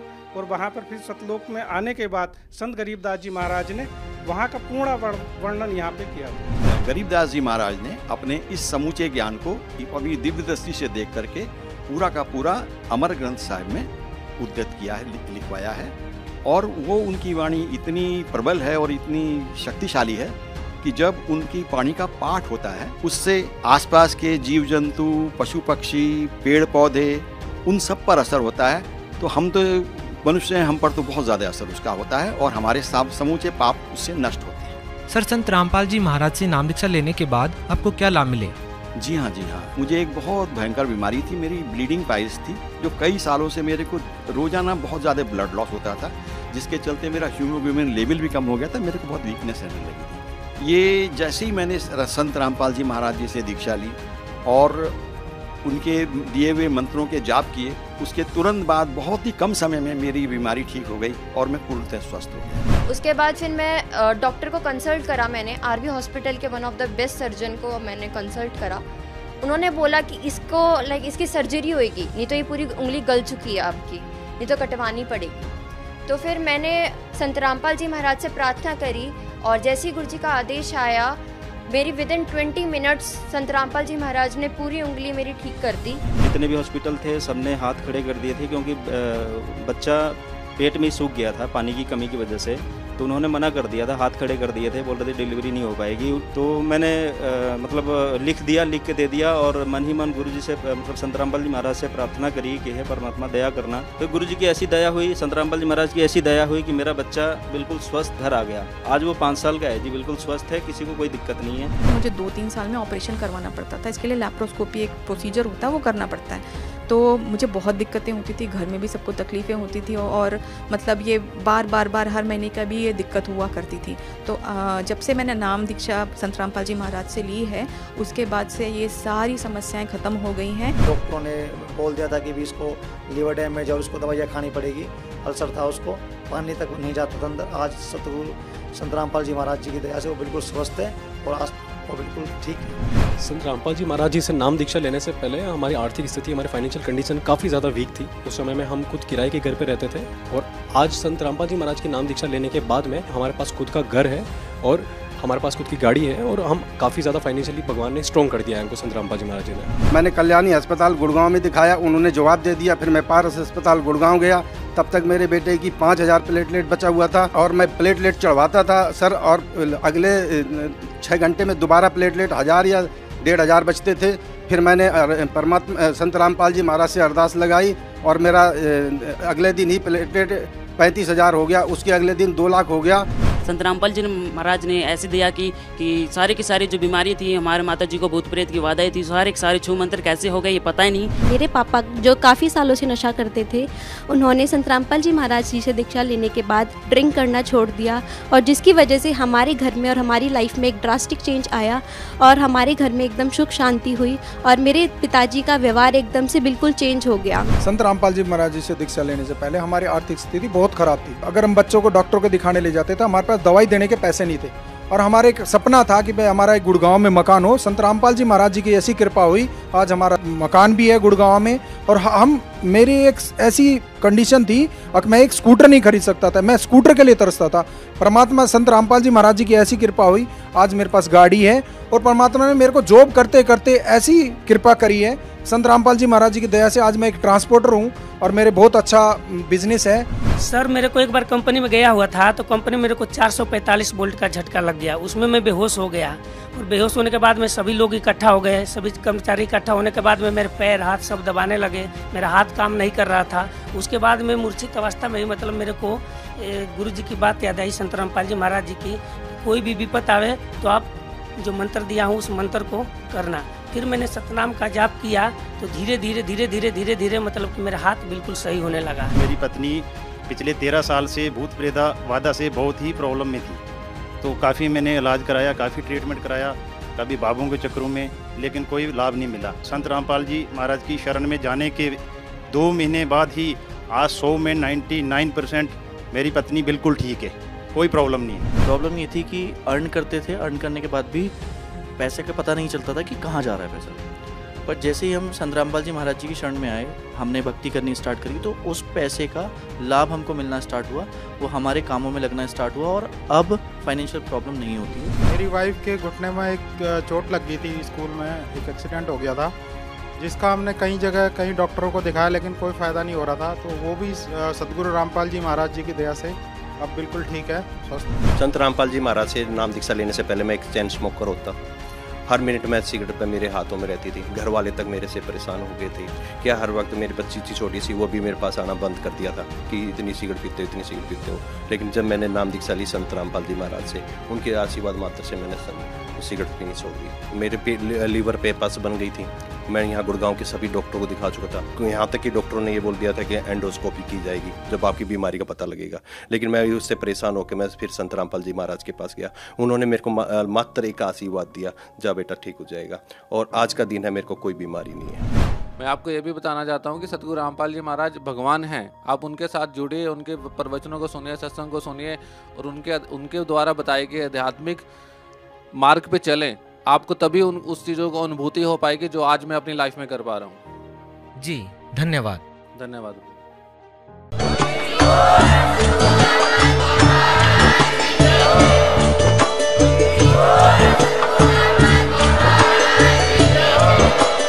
आप सुन रहे थे जगत गुरु तत्वदर्शी संत रामपाल जी महाराज जी के मंगल प्रवचन। अधिक जानकारी के लिए विजिट कीजिए हमारी वेबसाइट www.jagatgururampalji.org। संत रामपाल जी महाराज जी के शुभ आशीर्वाद से पूरे विश्व भर में 500 से भी ज्यादा नाम दीक्षा केंद्र हैं, जिन पर संत रामपाल जी महाराज जी द्वारा ऑनलाइन निशुल्क नाम दीक्षा दी जा रही है। अपने नजदीकी नाम दीक्षा केंद्र का पता करने के लिए संपर्क करें 8222880541।